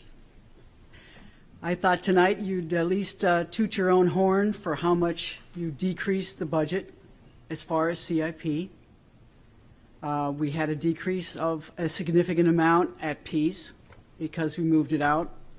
City manager at the last meeting decreased it by almost $500,000. I thought you'd say something about that. My questions to you, I don't know if you answer them. I don't know if the Rockingham Planning Commission report was incorporated into what you did. It also would have been nice for the residents to have an idea of, after discussing what you did and having it put in the packet, what that really meant as far as number-wise and what you were going to approve. So a little disappointed on that because the numbers were so big and you could have took a real, cheering on that one. I guess I don't know if we're going to know the answers on what's going to move forward here. The only thing I would ask is that you actually understand where we are and what this means when you take this vote tonight. It doesn't really mean that the stuff is going to get bonded this year or next year, Councilor Cook. After this goes through tonight, you're authorizing the city staff to look at this and choose your projects. And then the city staff will decide what they would like to bond on their projects to move forward. So what you move forward tonight is something that is basically on a wish list for everybody until the budget comes through and the city manager decides what she wants to put forward. So I'd like you to think about that when you're moving stuff out and back of what it actually means of what you're doing there. Thank you. Thank you, Petra. Any other speakers?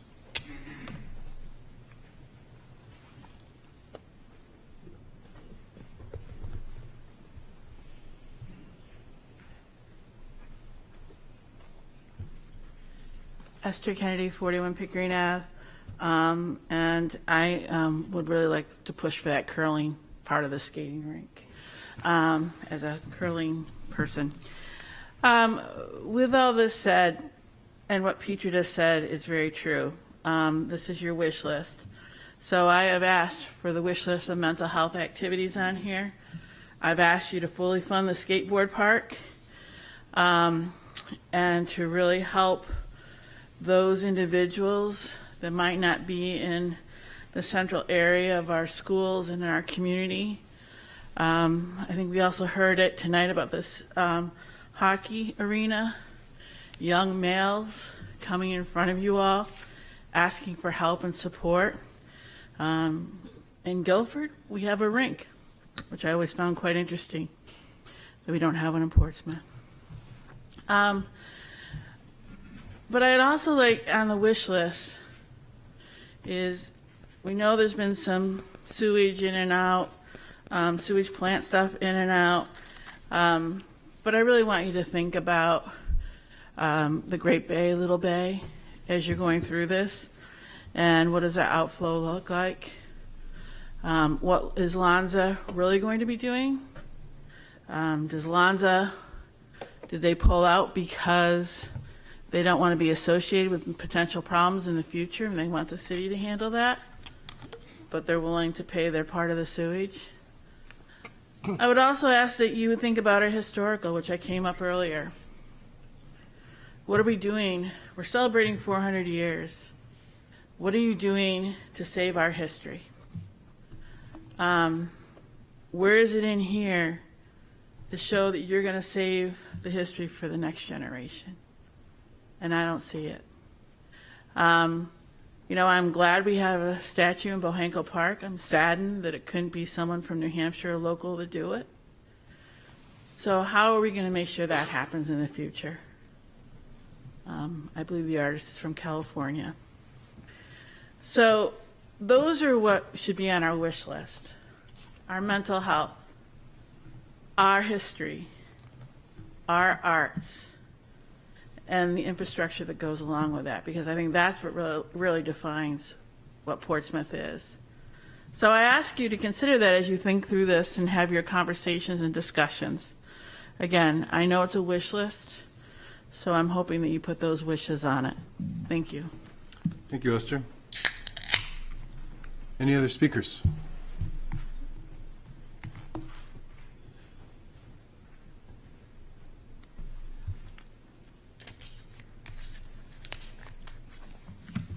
Good evening, Mr. Mayor, members of the City Council. Sewer-related items. Actually, items related to the second modification of the consent decree. It seems to me that it just keeps getting pushed out and pushed out. I do believe that the second modification of the consent decree entertained long-term control plan as being part of its sort of agreed upon solution with Judge Barbara Darrow and the city. That was to happen in 2023 and be completed. Now it's all the way out to 2029. It just keeps going forever. $3.3 million. Now, that's fine. I'm glad you're doing it. Every little bit counts. But we pass by every day the Mechanic Street pump station. Now, there's certainly work being done there. And where is it here? Where is the accountability for the massive amount of work that's being done in this city from the standpoint of the sewer, or will be done, and it doesn't exist here? And yet you take a project like Islington Street, Phase 2, and you chop it in half.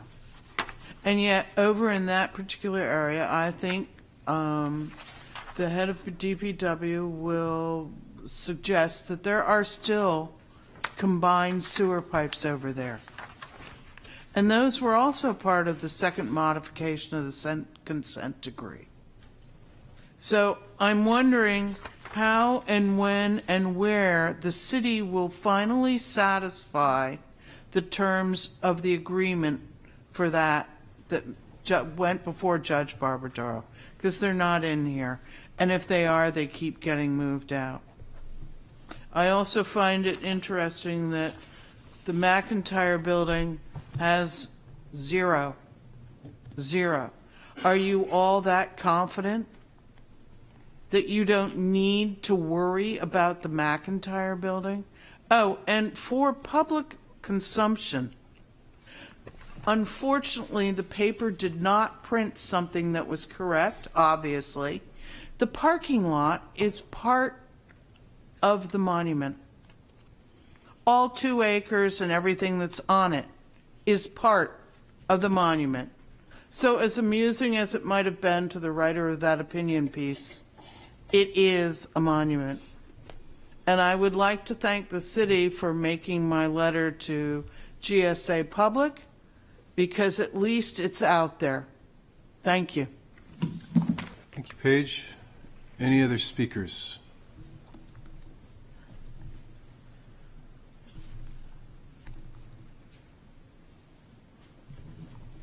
None on Zoom. All right, we are closing the public hearing on the capital improvement plan.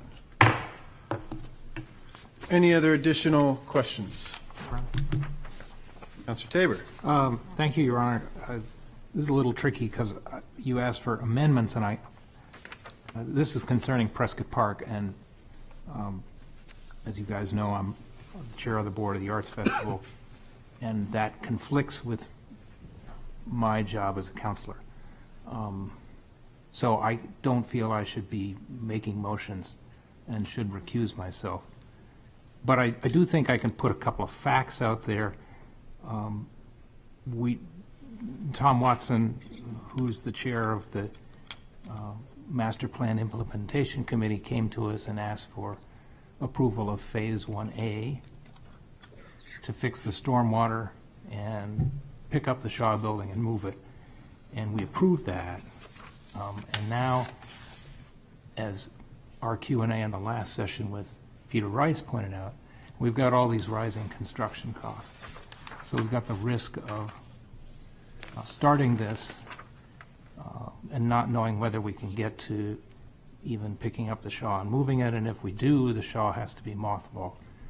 So I would hope the council deliberates a little bit about that.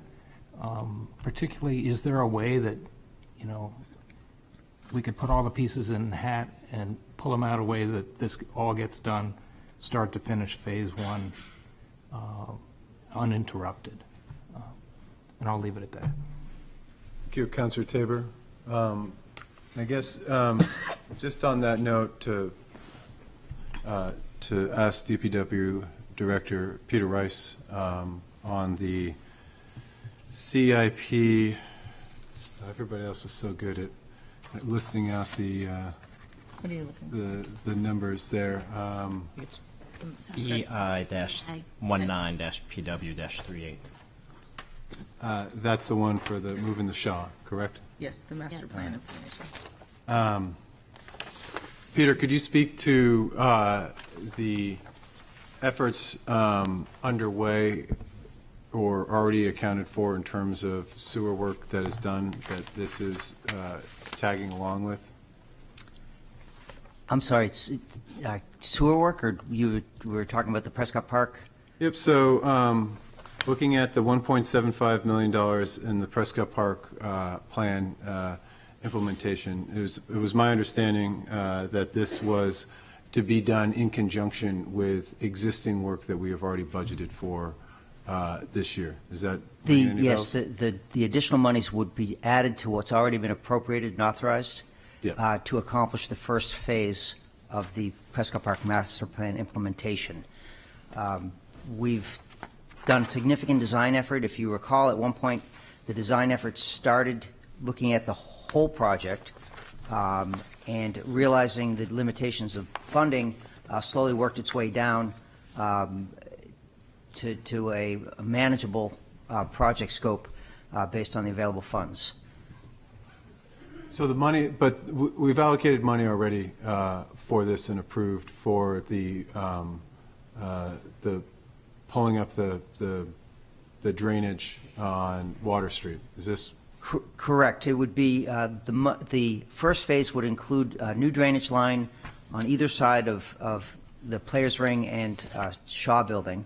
There's an existing line that runs through the grass to the old boat launch area. The railroad is referred to, and then a new drainage line would run along Water Street and discharge to underneath the seawall there. In addition, it would include raising the Shaw Building above the projected floods to protect that for future climate change, and landscaping and some sidewalk improvements along that area. It would not include work in the stage area, which would allow PPAF to continue operations during that work. And so if we were to move the 1.75 million out that is this year, would we be stranding costs or stranding money that is already occurring or already spent? It would. So we've expended monies on the design to get to the point where we are.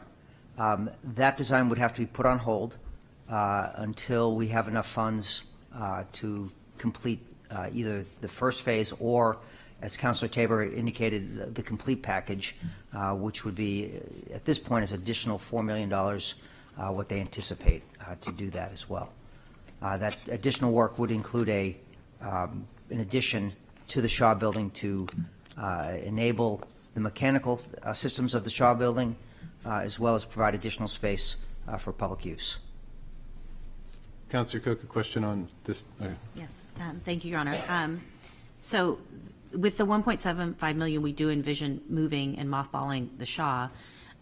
If you were to complete the first part of 1A, is it feasible not to do the piece where you move the Shaw building and elevate it?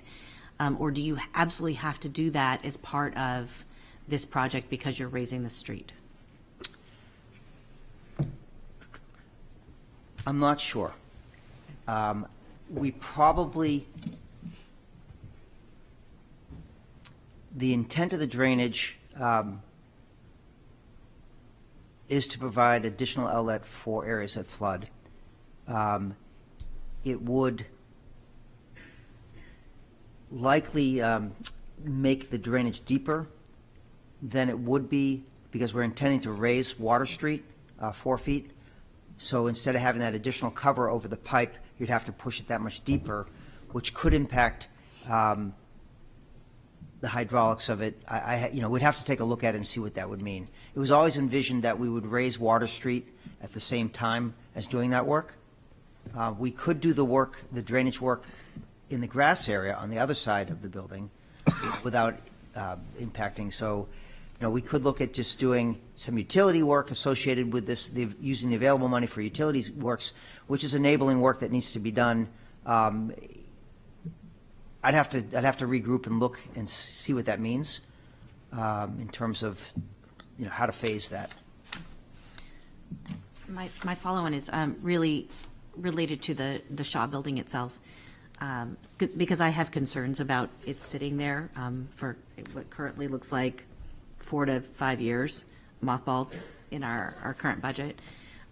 Is it possible to just work on and improve the Shaw without building the additional facilities so that we're not mothballing the building for such a long period of time? I don't love the idea of having a vacant building sitting in Prescott Park for that time frame. Is it, what would the cost be? Do we know if this first additional set of money, the 1.75 in fiscal year 28, is just for rehab of the Shaw, or if that's a combination of rehab plus building additional restroom facilities, I believe, is the first part, and then... It is just for raising the Shaw building. It would not include the additional mechanicals, plumbing, electrical, which would be required to bring it up to code. So the challenge is, in order to create a more open space in the Shaw building to celebrate its history, the vision was building the mechanicals outside of that space so that you could have a modern, not necessarily modern looking, but a modern portion of that, which would house the heating and air conditioning and all the mechanicals associated with operating the building, and thereby open up spaces that would be occupied by that mechanical equipment and forced through code compliance. You'd have to have some sort of accessibility for ADA compliance and things like that. So the vision was to create a separate structure that would apply those amenities relative to the function of the building, and then be able to open up the space in the Shaw building to be able to have public functions, and that was the vision. Obviously, we work at the council's direction. If the policy decision is to pump the brakes a little bit and to look at alternative approaches to continue to move forward by doing enabling work, such as the utilities only, that is what we would go ahead and pursue.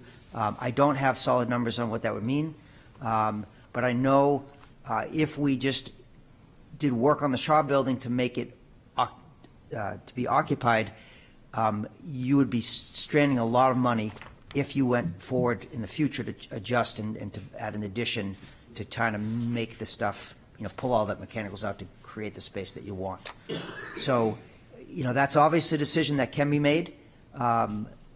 It's a little counter to the vision of where the Shaw building was going to be going relative to public use. So obviously it's a significant decision that deserves attention and time from the council. So I do not presume to make a recommendation one way or the other on this. So just a quick follow-up on accessibility. When we move it, we have to make it, it's not like we can pick it up and put it down and act like it's, that's not an option. And I'm not promoting that as an option, but I'm saying as soon as you touch it, it has to come in to compliance if we're going to use it in any way. Is Shanti the building inspector here? Yeah. You got the No, name, no. I guess. Let's watch it on Zoom. Yeah, it trips that code compliance. You're doing significant work, and it really it forces us to make code compliant bathrooms, accessibility to the upper floors, or some justification why you don't have access to the upper floors. And then I think, and I don't want to speak for Councillor Cook, I think part of the master plan was great in that there was much more community space to a building that, serves purposes now, but would serve a much larger community purpose if it could be brought up in the second phase. But I do share some of the concerns of, FY24 to FY28 in terms of the split between being able to start the work and finish the work. I'd have an additional question of the monies already appropriated. If we were to not move forward with raising the Shaw now, would we, and I'm guessing you probably don't have this on the back of your napkin, would there be cost savings for the utility work versus the stormwater work that is currently slated to happen there, the raising of Water Street and all of that that's currently going forward? I don't believe there'd be cost savings. I'm not sure there'd be a significant cost increase other than the fact that you'd be breaking it out. You have to break the drawings out, so there's some engineering and design aspects of separating the projects to make sure they function. But I don't envision a cost savings per se. Okay. Councillor Bagley and then Councillor Cook. Thank you, Your Honor.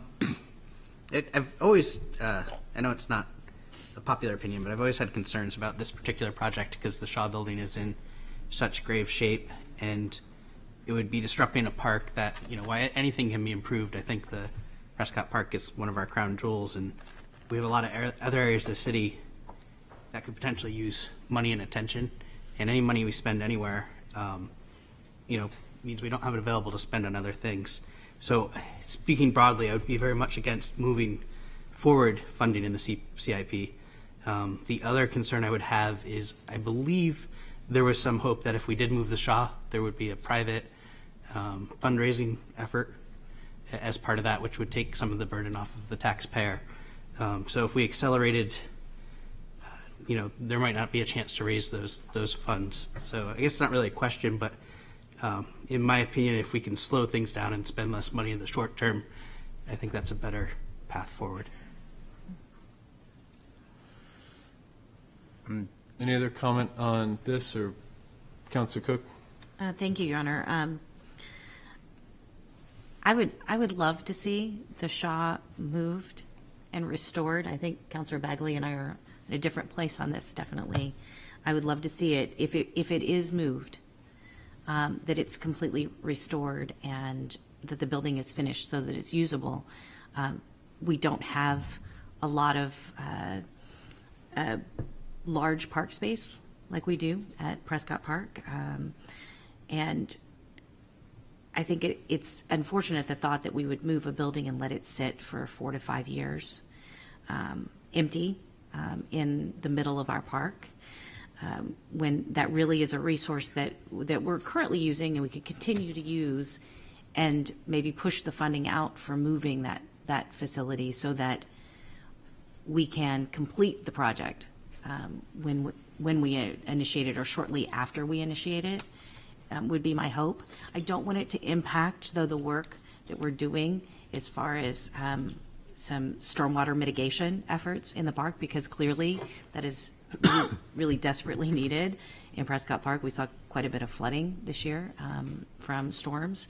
So how much of this funding in fiscal year 24 do you think is, and you might not know this, is associated just with the stormwater mitigation effort versus the moving of the Shaw Building? I know the available funding we have will cover that cost. Okay. So the moving of, it's not enough to do that and to move the building. That's why that additional money is necessary to move the building, stabilize it. It's not just a mothballing exercise. It actually includes doing some structural work, resheathing it. From the outside, it would look like a finished building. It just wouldn't have the plumbing and the mechanicals inside of it. It would either wait to fit that building out or add the addition that would be necessary to get the additional mechanicals into it. What would happen to the bathrooms during that time period?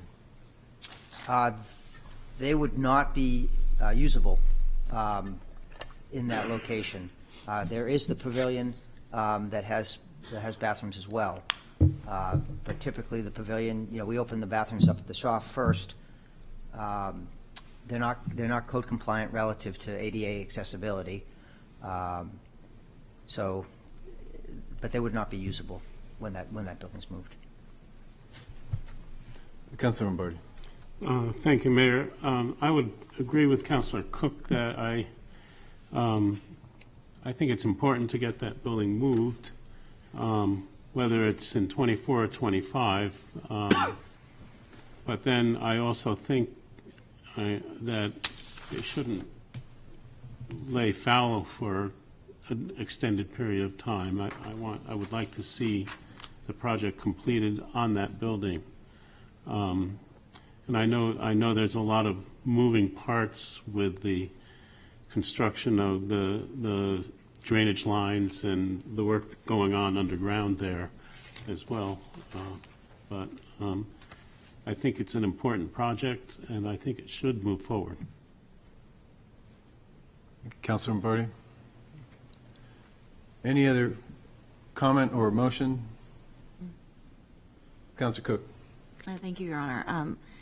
I would request that we move the funding for the Prescott Park Master Plan implementation from fiscal year 24, the $1.75 million, to fiscal year 25, to give the council more time to look at this project and to determine if we can fund the remainder of the project sooner. Is there a second? I'll second that. Any discussion on the motion to move from fiscal year 24 to fiscal year 25, $1.75 million, which would move the Shaw building in advance of work that would later complete its. Councilor Bagley? Thank you, Your Honor. And this may be a question for Peter or a question for Judy. Peter. Sorry, Peter. If we move it back a year, which I would support, but then we move funding forward, where does that put us in the bond schedule? Like, how much funding would we have to move forward? Because the numbers I'm seeing in the out years are pretty large. To accomplish the moving of the Shaw and adding an addition, we estimated there was an additional $4 million. That does not complete the overall master plan. That is just that first phase of the master plan. And that first phase of the master plan was the moving of the Shaw, the building that would exist in that, which would be a community center, which also in the plans that we discussed, I think it was over a year ago now, would remove the trailers from Prescott Park by moving the stage, still temporary, and apparatus back to the Shaw building, moving the stage over more, get rid of the trailers, having more of a permanent green room type atmosphere. So maybe just, because I'm having a hard time wrapping my head around this, if we move it to 25 and in 26 or 25 we can't move the $4 million forward, does that put you in a bad position in any way as far as DPW goes? No. Okay. No. I mean, it's a project, once we get going, we want to make sure we take it to the place that it's stable if not complete.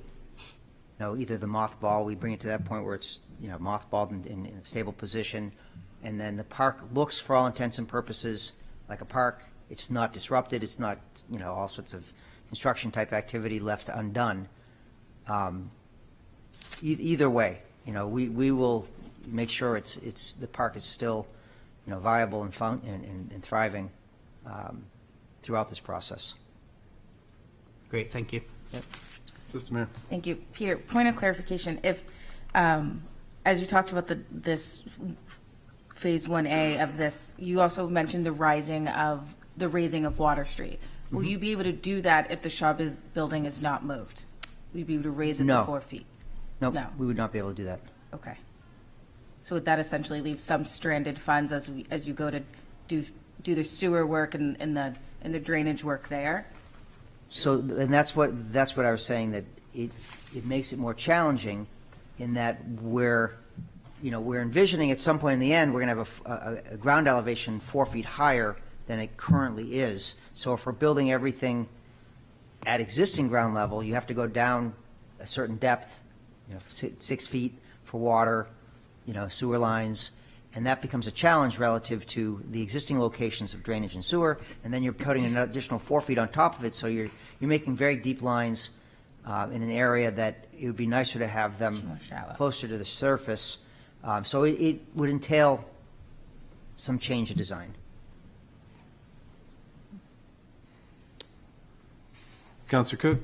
I have a follow-on on that particular issue.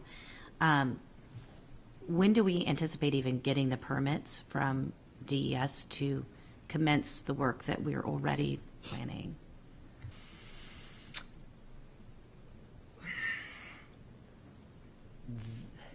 There are a number of permits that have been applied for. We would anticipate, we were originally anticipating receiving them in the fall of this next fall for a spring of 24 construction start. So we would anticipate that would, be plenty of time to secure those permits. So if we started in the process in spring of '24, and then the funding was approved for '25 for moving the Shaw building, then there's a potential that we could still wrap the whole project together because the Shaw just would move a few months after the initial stormwater work began. Yes, however, we would need to do, if we wanted to do it all together, we'd need to do the design for the balance of the building.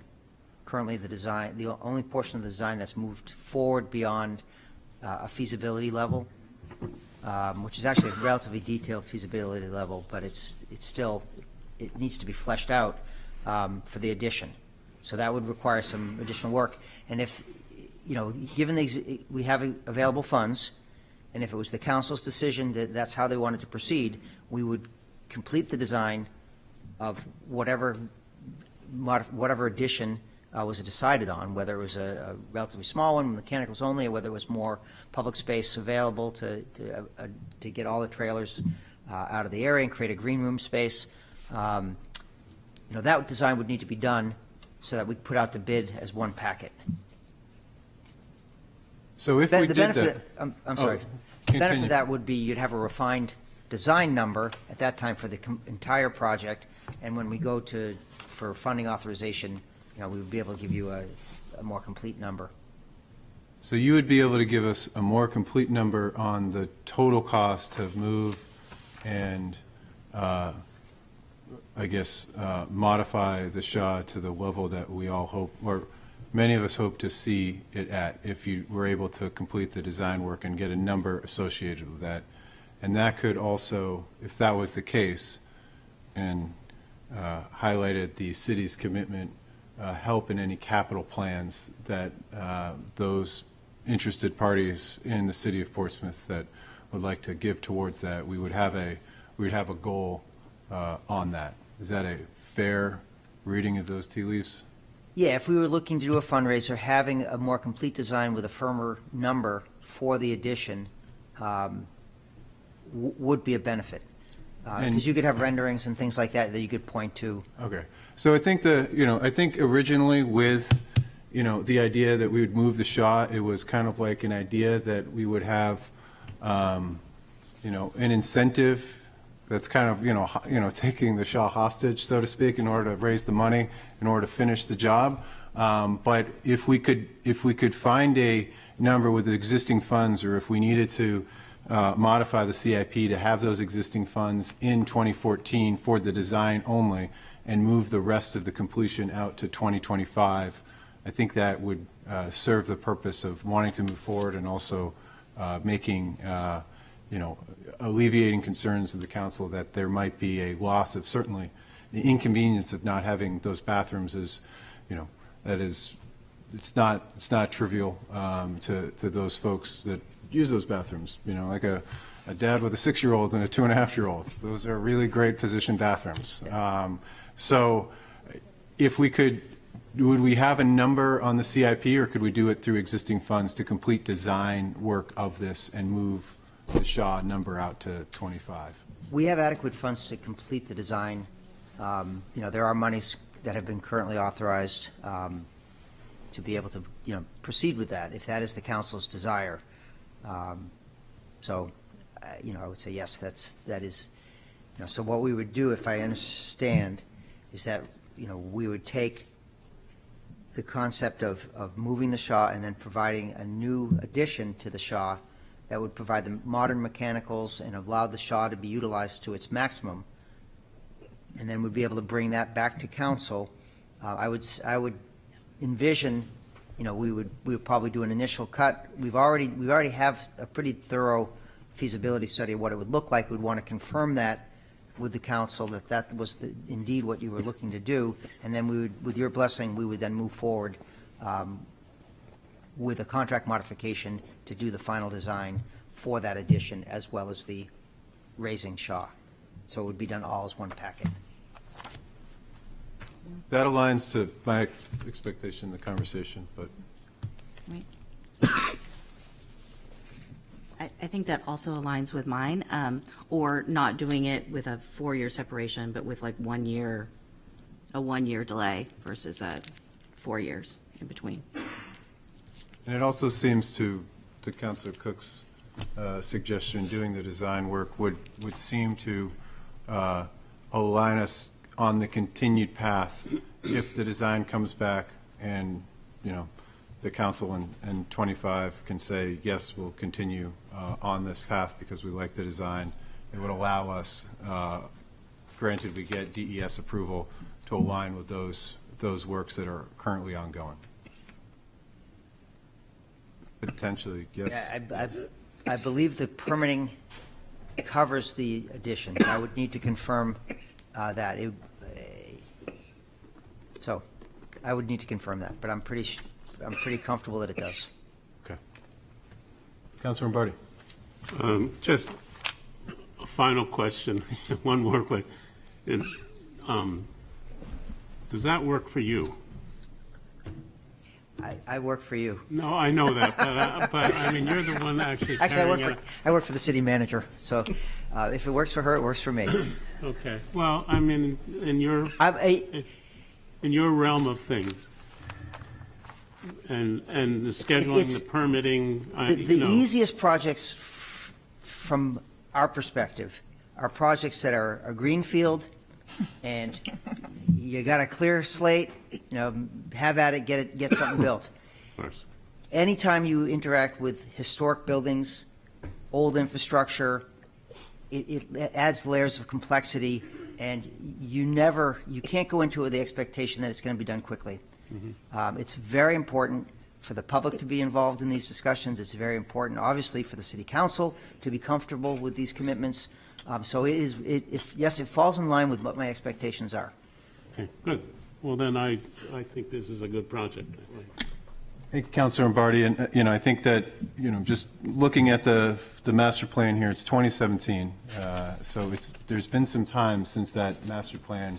I think that you could look at Prescott Park this year and see the water level there and know that this will be an ongoing issue. So being able to continue the work on the drainage is a is a must for us to preserve the park. I think with that said, I think that, maybe spun a little different way, I think that everybody loves the park. There's not too many folks that come down to the park and say, let's fix this.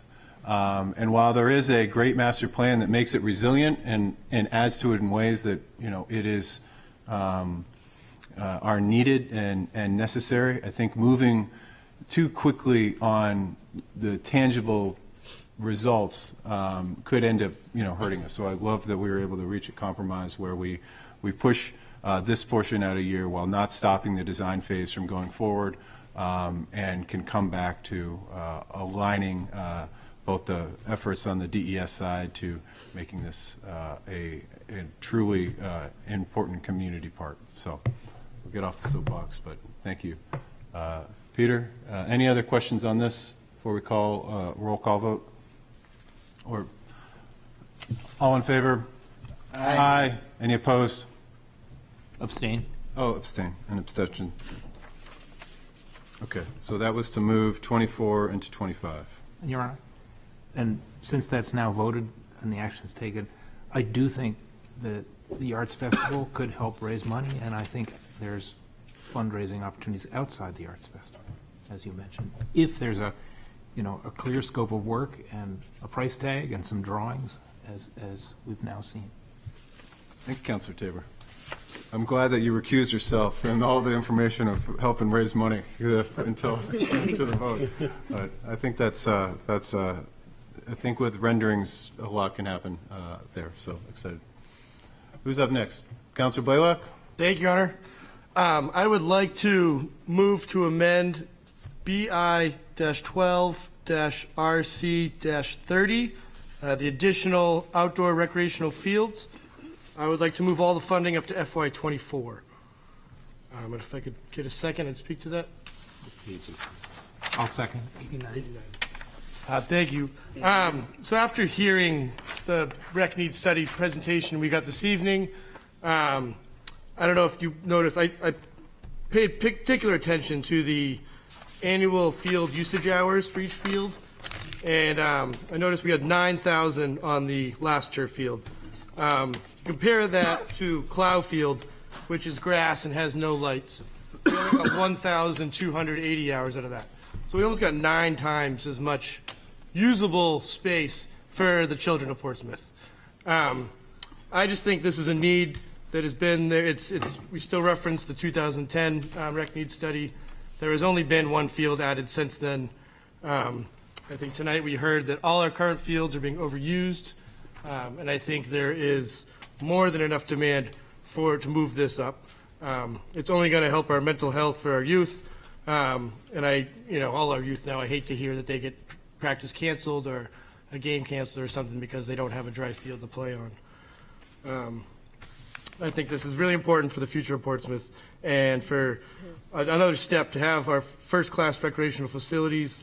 It was mentioned the maintenance, the operation of the fields. I think another turf field helps with that. But I think this is something that can't wait. So. Thank you, Councilor Blaylock. Councilor Bagley. Yeah, thank you, Your Honor. Yes, I guess I'm going to be Mr. Negative tonight. I think $3 million is a pretty big number to move from FY29 to FY24. I might support moving it to FY25 or 26 to give the city time to make sure all the finances work.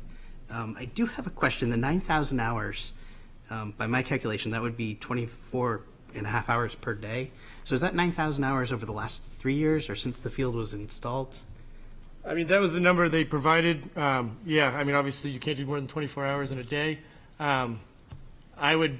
My knowledge firsthand of the sports fields, I would imagine it's used 16 hours a day, more than that. You know what I mean? I believe it's being used. I know the current turf field we have is booked. It's booked out. There's teams and programs and kids that can't use it because it's already booked. So it's at its max.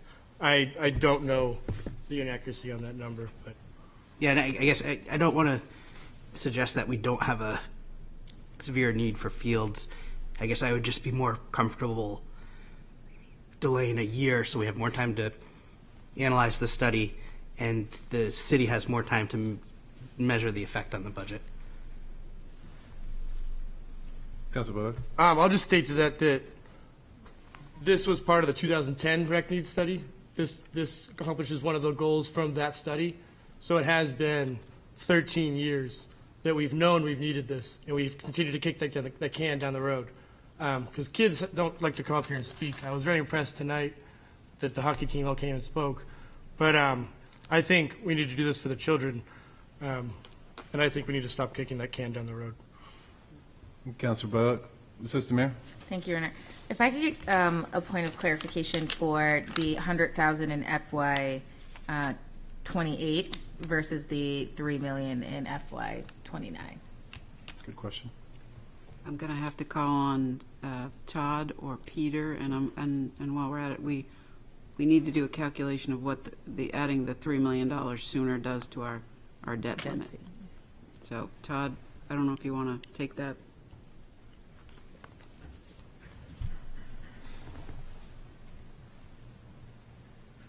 Seems like design work.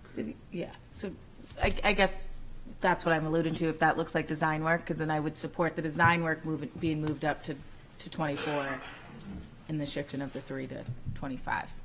I apologize. Both of us did not hear what the question was. Oh, I apologize. For that line item, in FY 28, we have 100,000, and then in FY 29, we have 3 million. I would assume that 100,000 in 28 is design work? Yes, it is. Okay, so would it potentially make sense to, if going in companionship with Councilor Blaylock, if we moved the 100,000 to 24 to start design work, and then the 3 million, whether we move that to 25 or we break it up to 1.5 and 1.5, does that seem like that would be obtainable to the goal of moving the fields up? I mean, it's up to you, but yes. I'll just ask, would it be possible to design it or would it make any sense to put all the funding in FY24, or is that impossible because it needs to be designed and then we need a full year to design it and build it? It's a Peter question. Yeah, I'll let Peter answer that one. Yeah. He's Stripe it, Peter. He's taking an aspirational seat in the capital improvement plan. Yes. And then we'd bring up finance after, I would ask. Yeah, if I see Andrew and Judy. Busy over there. Andrew's Flipping through crunching the a number. pages. I see smoke coming out of his ears right now.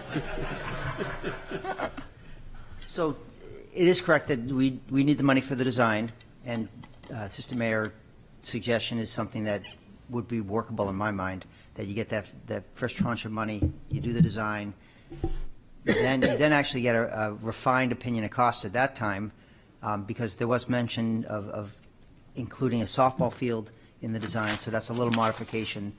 I think the monies that have been identified are adequate to be able to do that as well. So I guess the question really comes down to, on the finance side, I know we would need to look for savings elsewhere Right. to be able to move that forward. yeah, to move that forward. Because we had structured a lot of the projects, as you recall, to try to keep below that 10% threshold.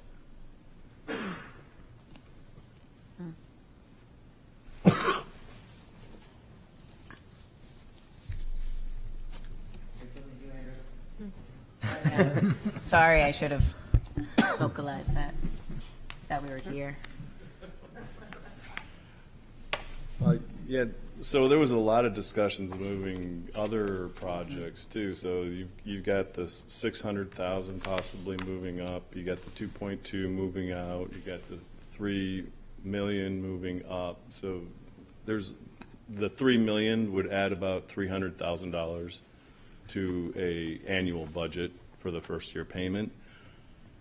So if you look at the 10-year limit, you would go over that. That's why we had to push a lot of stuff out to 28 and 29, because there was so much in 24, 25, and 26. So that's why there was a lot of readjustments, and that's why the fields got pushed out. So you would go over your 10% limit in the model, and down the road, probably in year 28. So that's what it is. And like I said, there was talk of other movement of bonding the other projects, so. Because we just moved Prescott. All right. Thank you. Thanks, Andrew. Counselor Cook? I actually have a question on the bonding, so before, just thought I'd catch you. From my calculations, if all the things that have been discussed are moved, one of them has been moved already, we would be down 500,000 this year beyond the changes that were already recommended by the city manager in the packet. But we would be increasing the budget for next year, is my understanding, for fiscal year 25 is when some of those increases would come into play. So you're taking the 175 out. The 175 out, the 2.2 out, the 3 in, the 600 back, the 50,000 added. Right, the 50,000 is cash. Right. So that's a capital outlay, so that's not a bonding. Okay. The 600,000 you would add, 3 million you would add, that's 3.6. You take away 2.2, it's 1.4. Trying to do it in my head here. And then you move the 1.75, so. We'd have to run that to Yeah. sound real accurate.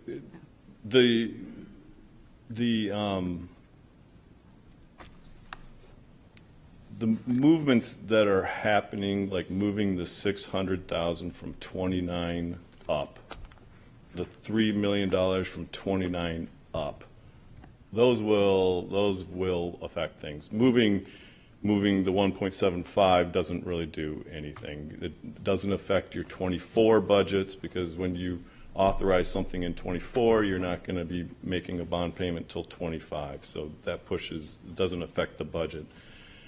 But when you move things up 5 years, then you're affecting the model.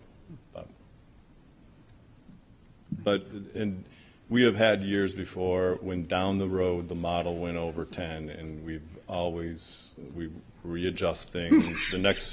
Our next CIP process, we'll look at it again and say, well, we're going over, we got to move some stuff. So, Assistant Mayor. Thank you. Question for Todd. Just a point of clarification. In this, how many outdoor rec fields are we looking at for this line item, for this 3 million? Do we know? That was the additional turf field, though, just the additional one. like the one that we have currently. Okay.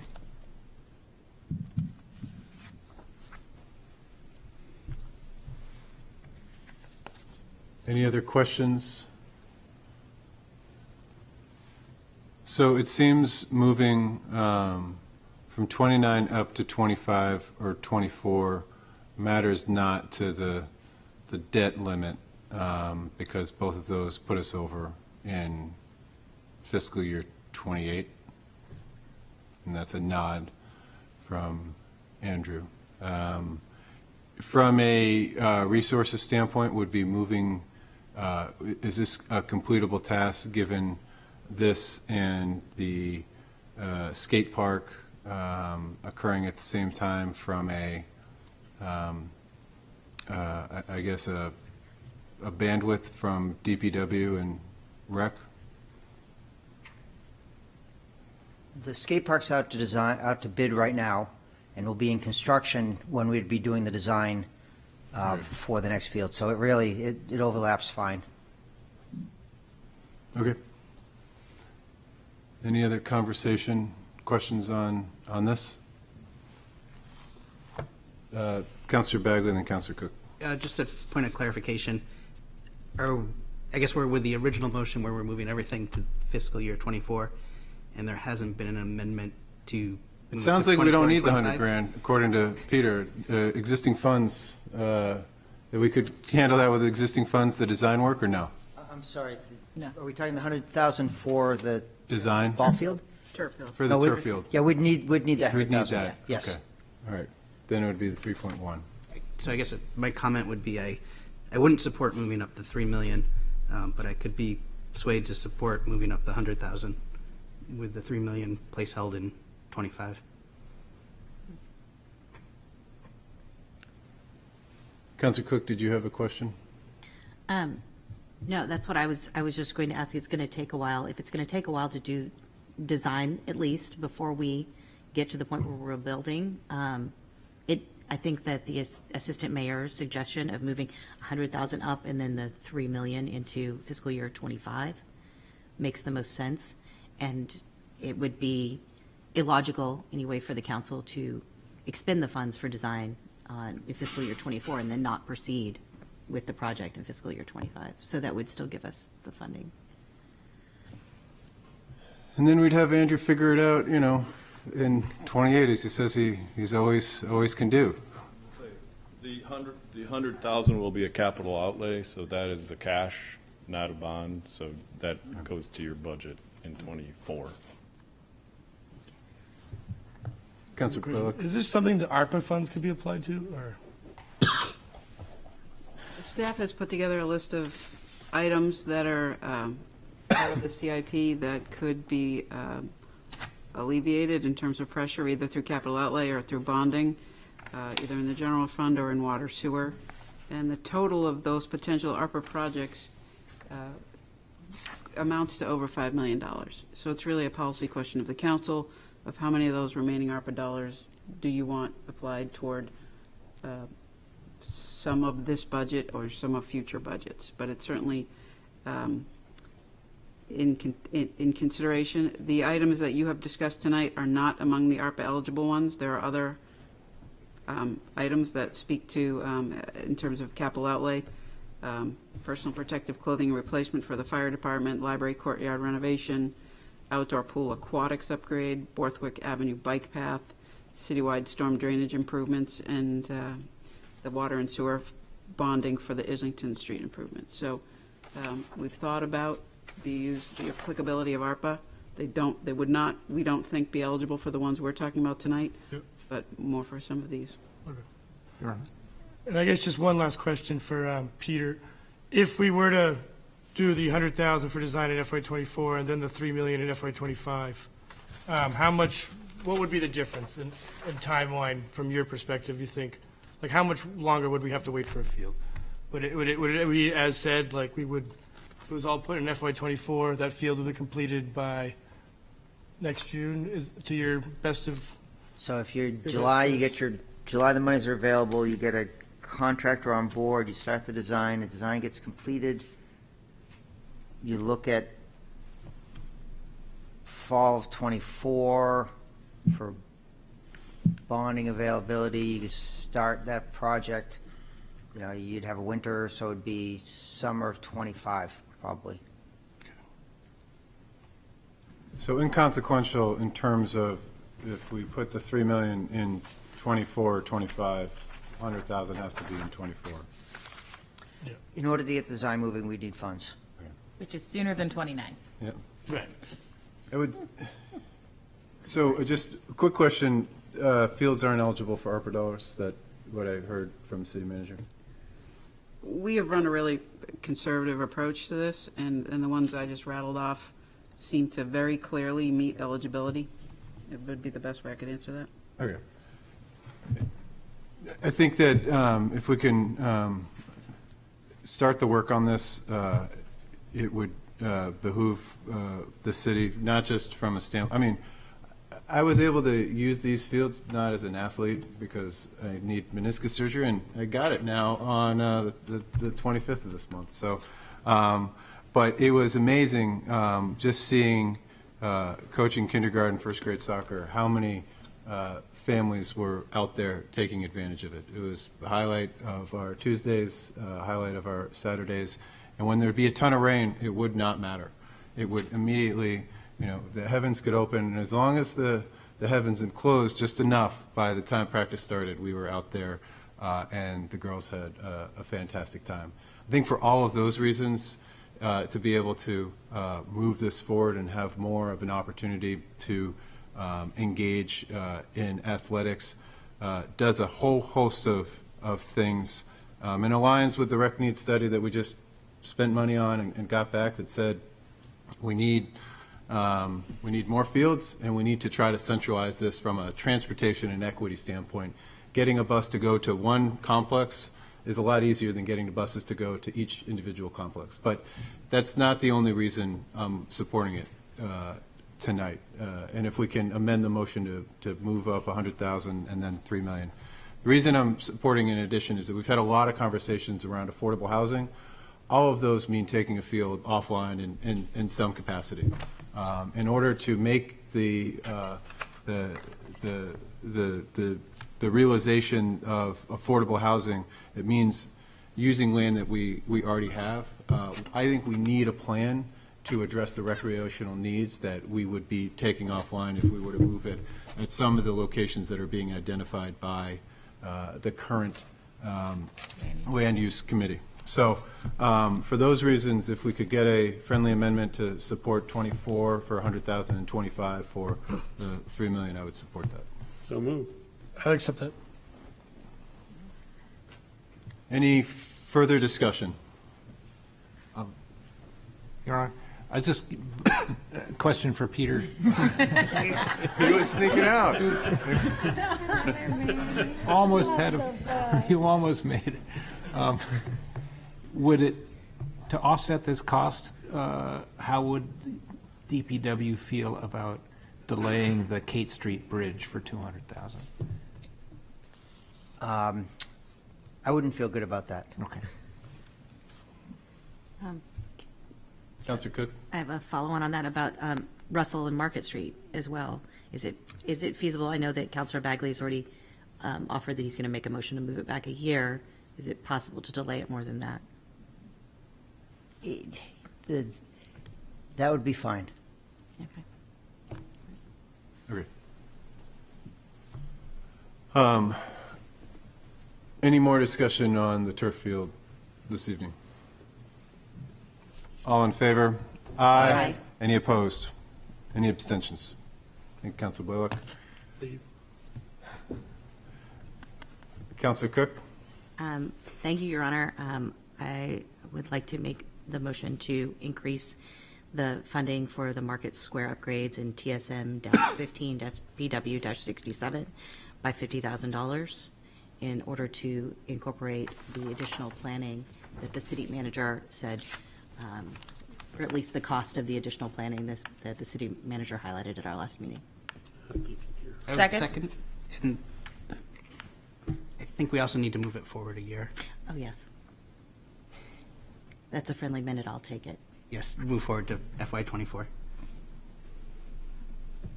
Any discussion on this?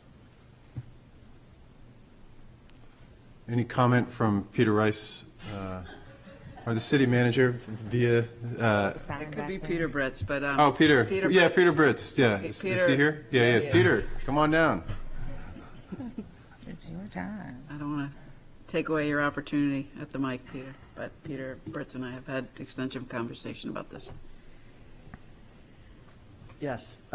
So I think you're aware of all the requests here, so I don't know if there's a question in there, but basically, you had talked at your meeting on the 21st of February about looking at the sidewalks and outdoor dining and improved pedestrian circulation in a wider area.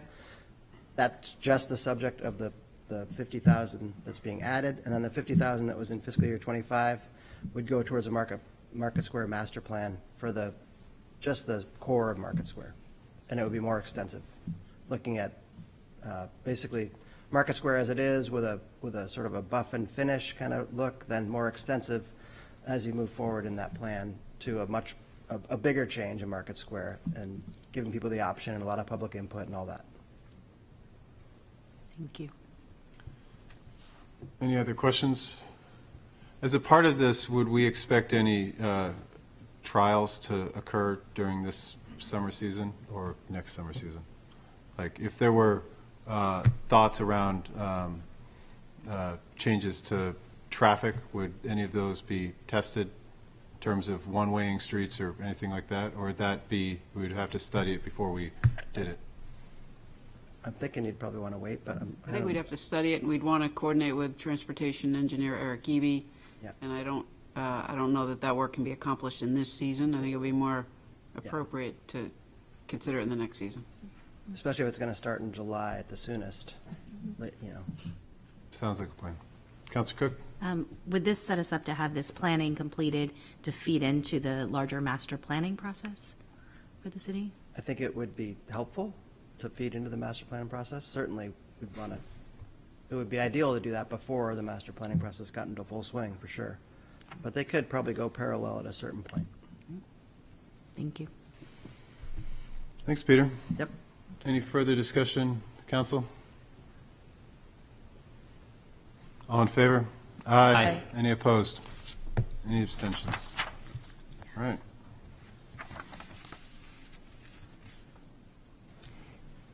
Back to Councilor Cook. Thank you, Your Honor. Anyone else is perfectly free to jump in at any time.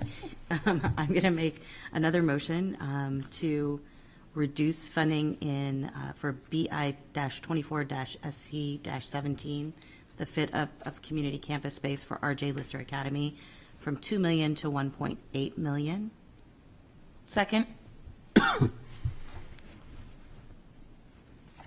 Any further discussion on this? We've heard from Nathan Lenny that this was a reasonable approach, and he's nodding in agreement now.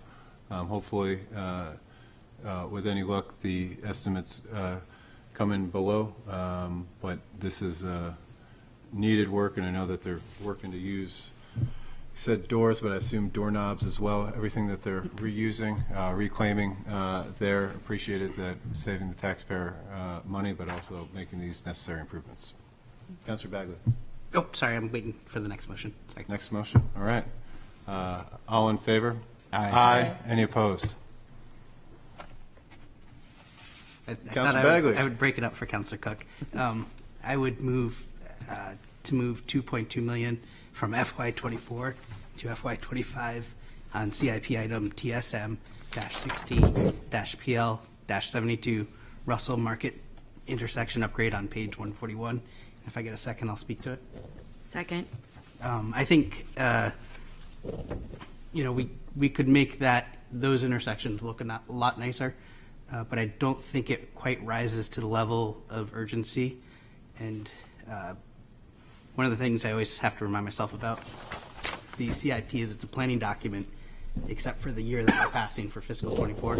So we could move it to 25 this year, and next year, if we need to, we could slide it back to 26 or 27. So I think by putting it in an out year, it gives us a little flexibility on funds on a project that may not be as critical as some of the other projects.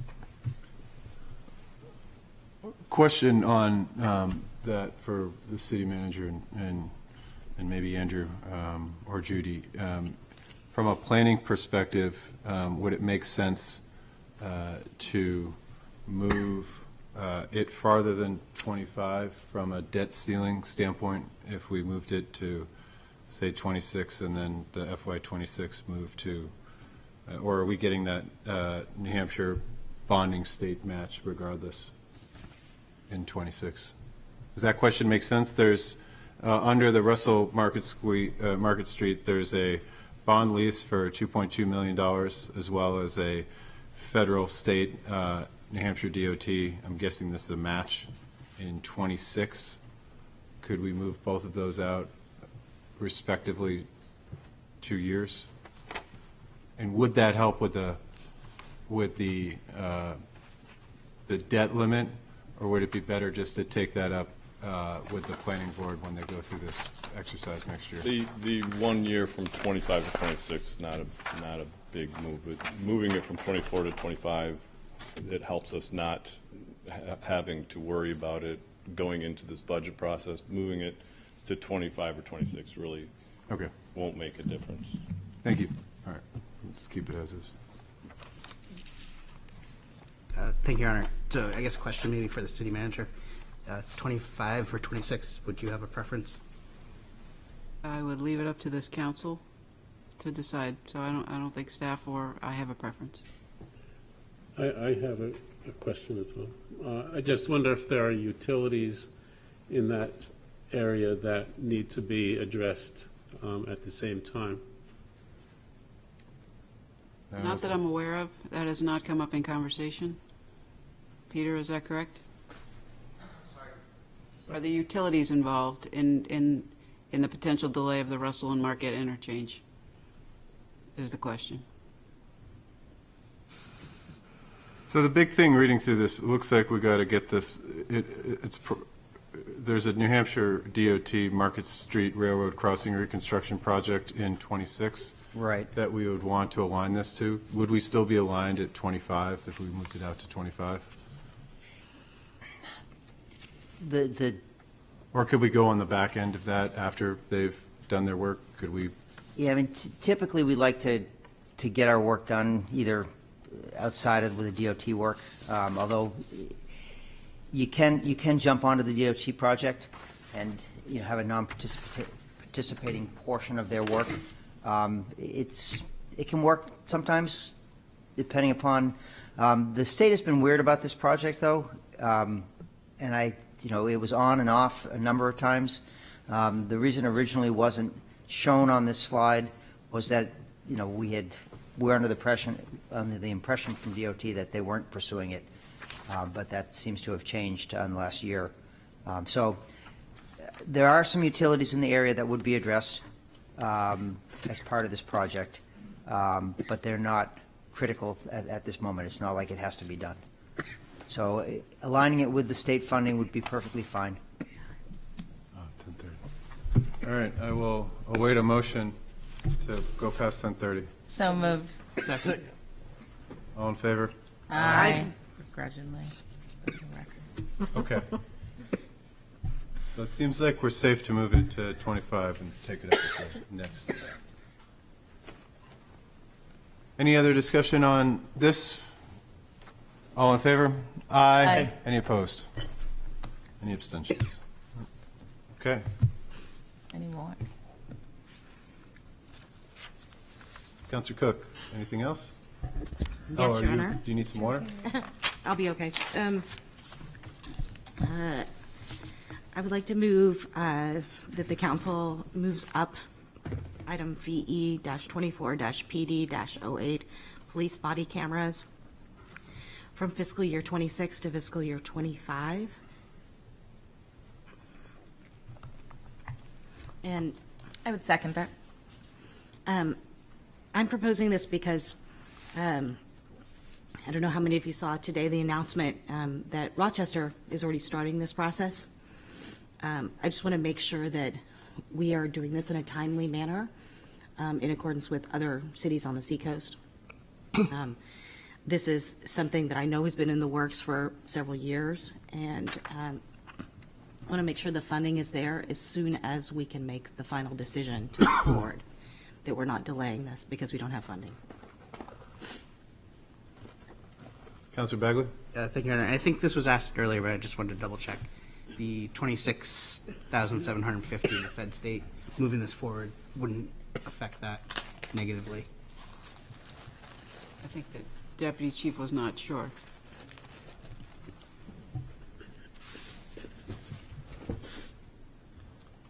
Yeah, Counsel, correct. I'm unsure. I can't answer that this time, not knowing the deadlines of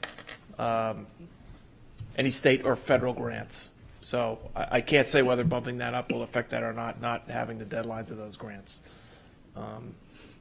We are still a ways off, obviously, from body cameras with contract negotiations and policies and implementation. So as discussed earlier, having that money there, if we get to that point, is fine. But I don't have an answer as to whether or not that funding would impact any grant-funded opportunities.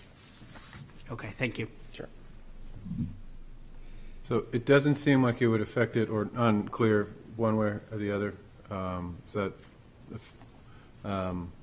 What is clear, I guess, just in the process of folks following the body cameras in terms of Rochester's announcement today, I assume that Rochester has a police commission? Yeah. They do. So the process as we've followed in Portsmouth, it would be recommended through the police commission. It would then have to be agreed to by the unions. This is it's an employment, and if all of that went forward, then it would come to the council to fund this. I see no issue of bringing it forward, but wouldn't want to set the expectation that we are changing the course, especially given that those contract negotiations are ongoing, and we want to respect that process as much as we can. But from a budgetary standpoint, we can show the good faith that if they can move more quickly on this, the money will be there in order to do so. And I think that's the intent of Councilor Cook. Yes, Your Honor, that is the intent. All right. Any further discussion? All in favor? Aye. Any opposed? Councilor Cook. I only have two more.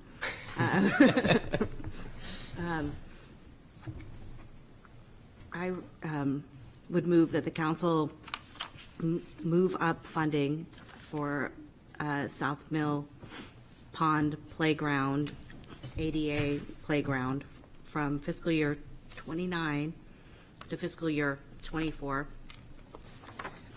for an estimated cost of $600,000, leaving the $900,000 remainder in fiscal year 29. That's item number BI-24-RC-28, South Mill Pond Playground.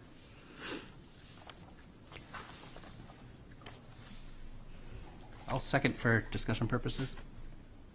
And that's page 87.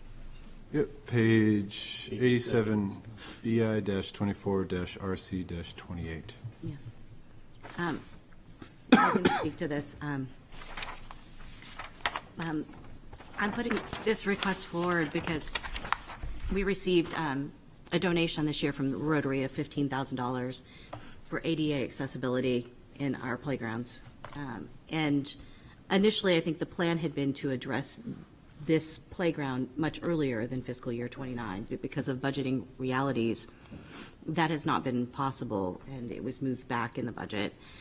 I want to make sure that we're honoring the donation that we've received, and that we're also respecting the need in the community to have ADA accessibility in our playground equipment in the city. You know, it's really easy to decide we need a new field for our athletes, because there's an obvious need for athletes to have a new field. But it's not always obvious that there's a need for ADA accessibility when it comes to a playground, because those kids aren't using the playground because they don't have access right now. We don't see them on the fields usually. I want to make sure that everyone in our community has the opportunity to have recreation in their lives, as part of their lives, from the time they're little through adulthood. And this is one step in that direction. I don't want to wait until fiscal year 29 to have an ADA accessible playground in the city. Councilor Bagley? Thank you, Your Honor. Once again, I'll be a little bit of a downer. I would support moving it up to fiscal year 25. For the past 2 years, I have been, I guess maybe a little over a year, researching this. There was recently one built up in Maine. That's great. And I think the city's starting to kind of take a deeper dive into this. But being cognizant of the finance department and of the budget, I think if we moved it to fiscal year 25, we would show the intent that this is a priority, but we would give ourselves the flexibility to research it a bit further, and the budget flexibility if we had to flex it back a year, instead of moving it all the way forward at this time. Your Honor. Councilor Tabor? Question for Andrew. I think we actually have more headroom versus our 10% in 24 than 25. Isn't that correct? I think we'd have to reevaluate based on all the moving pieces this Maybe evening. that's- That's a fair statement.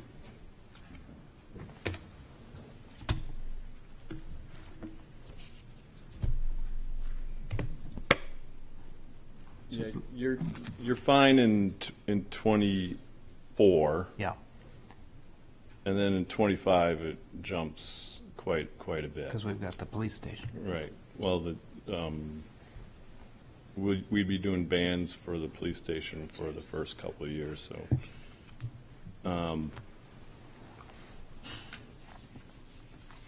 So, let's see, if you did 24, you're paying in 25. Fiscally, it really doesn't doesn't change your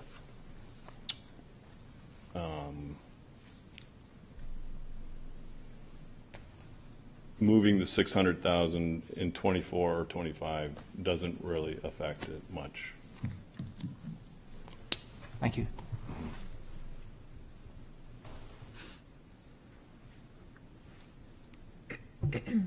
So we didn't hear that it affects it 24, 25. I think maybe the Councilor Bagley's point, and I don't want to put words in your mouth, is that the planning of this might take longer in order to make sure that we get this right. It would be the first ADA, or do we already have a plan for this?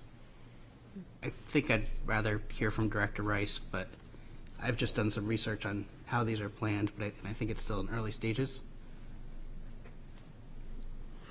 Peter Rice. Peter, you got to sit closer. He's giving us suggestions. Just bring down a rolly he's chair. hanging out back there. It's hopeful. Gives them a minute to think. Yeah. Yeah, that's it. He's walking down, trying to answer our question on the way down here. It's 15 seconds. If you could repeat the question. I think what I'm trying to ask is, would you have a preference if we move the 600,000 to FY24 or FY25? What do you think would end up with a better park? Or is that an unfair question? I mean, we'd make the park as to the quality that people expect, high-quality park, whether it's earlier or later. In terms of workflow, with the skateboard park, with the new ball field, with other things going on, it would be nice to stagger it a little bit, because we do have, we only have certain number of staff, and it is, there's quite a bit of work that we're doing on top of additional work. So the answer to that would be, I would not have a problem if you pushed it out instead of next year to the year after. So 25 would be fine. So on that, I think that the highlight of the Rotary was fantastic in that you don't there are points of accessibility when it comes to our parks, but there's not one designed with accessibility growing up, and so I'm blessed in that both of my children would not need this physically, but to be able to play with their friends that did need that. From a mental standpoint, I think that raises both healthier kids that are not needing this, and certainly it's tough to tell a 5-year-old that would need this that you have to wait longer. Where I would be inclined to wait an additional year from 24 to 25 is around the community engagement portion of this. I think the expectation is this was far out, and now it's getting closer. If we could have more community engagement, as good as a park as DPW is going to make, and they're going to make a hell of a park, I think that having the opportunity of a year to engage the public around this this initiative shows our intent to bring this forward, but also gets the moms and dads that will most benefit from this, and again, we will all benefit, but allow their input in terms of what they might need more fully than if they wake up tomorrow and find that we've moved this forward and are excited, but maybe have questions on this. So it would be my hope that we could put it at 25, given that it doesn't seem to be different from the bonding schedule, but we would be able to more planning around that from a community engagement standpoint.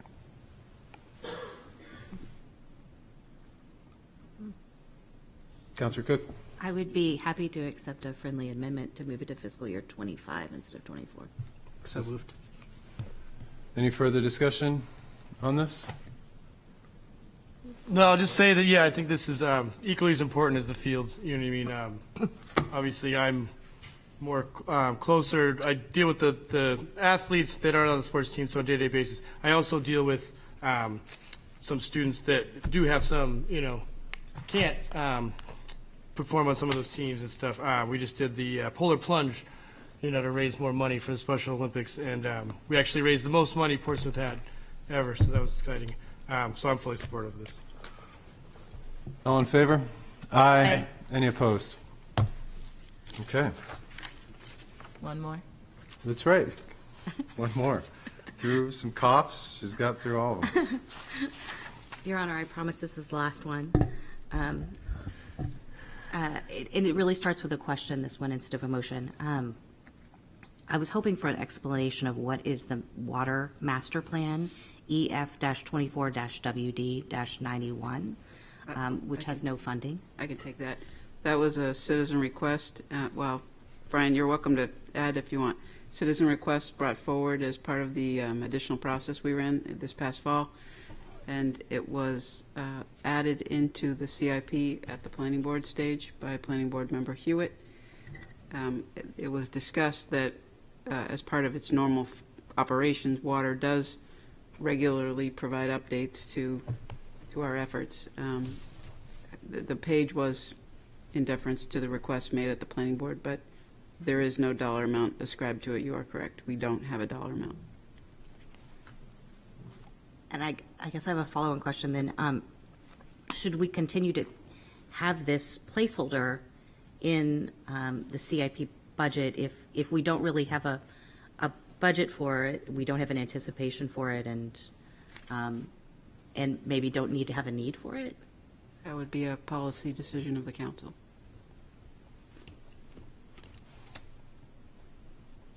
Councilor Boga? Thank you, Your Honor. This is more of a question, I guess. Giving all the feedback we took tonight from the rec needs study and all the hockey team and all the ask for an ice rink and an indoor sports complex. City Manager, would you suggest that we ask for a report back on where we stand on that process, or would it be better to put a placeholder in the CIP for such an item? If I could, I would. I heard Rec Board Chairman Deemer ask for a work session on that. I think we as a group, as a collective, would need to talk about the process involved. I think it's premature to consider a placeholder in the CIP at this time. I think it's smart to be part of the conversation for this time next year to consider adding something if there were a city component to it. Okay.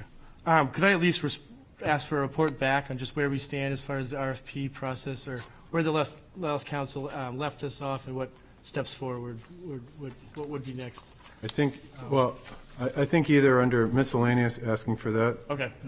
Sorry. For the next meeting, or at the next meeting calling for that, but that would be plenty to do at the miscellaneous. Sorry, yeah, I just wanted to ask that question now, make sure it didn't need to go on here, and make sure that all the speakers tonight know that we heard them loud and clear. Absolutely. Was that a finger? No. That was No. a, Counselor Cook. Then I'm going to go ahead and move to remove the Water Master Plan EF-24-WD-91 from the CIP. If I can get a second, I'll speak to that. I'll second for discussion. The reason I'm making this request is there's no anticipated funding in the CIP budget right now for this plan. And since it was not city staff requested, I think there's not a clear guide for what the funding would look like if we really do need this proposal. Right now, we have a section in the CIP budget already that includes all the requests from citizens, and it could remain in that section. And then if there was an identified need to include it in the CIP budget in the future, it could be moved into the CIP budget with a funding line item. At the moment, that's the case with many of these other citizen requests. This one is just sitting there without funding and seemingly without purpose. And Mr. Hewitt is a planning board member, and so is a citizen request outside of the, and then went to the planning board, correct? Correct. And then- Okay. Assistant Mayor, did you? Councilor Bagley? I guess I'd like to hear maybe from the city manager or Deputy Getz, having this placeholder here with no money, does that create an issue where it looks like we're maybe not putting money to something we should be putting money to? Or should we, I guess I'm asking. Well, the short version is that the water department takes care of the items that I think were the subject and intent of the request. So the work product that was requested as part of a water master plan is something that is currently part of water operations. And if it were something we would have felt strongly about adding in the CIP, it would have been a staff initiative, but it is not. Do you want to add to that at all, Peter or Brian, or is that adequate? So I guess I would support Councillor Cook's motion because I think it could cause some confusion for citizens that have not watched the entirety of this meeting. Movie. Movie. Man, I think this is going on 4 or 5 hours. Any other discussion?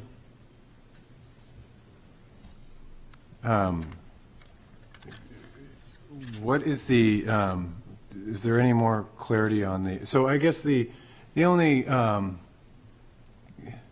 concern I have is trying to work with the planning board to make sure that we have a holistic document that represents the city. So I would, if they put something in, I can't remember, and this just shows the time I've been on council, or maybe the time at night, but I don't remember taking things out.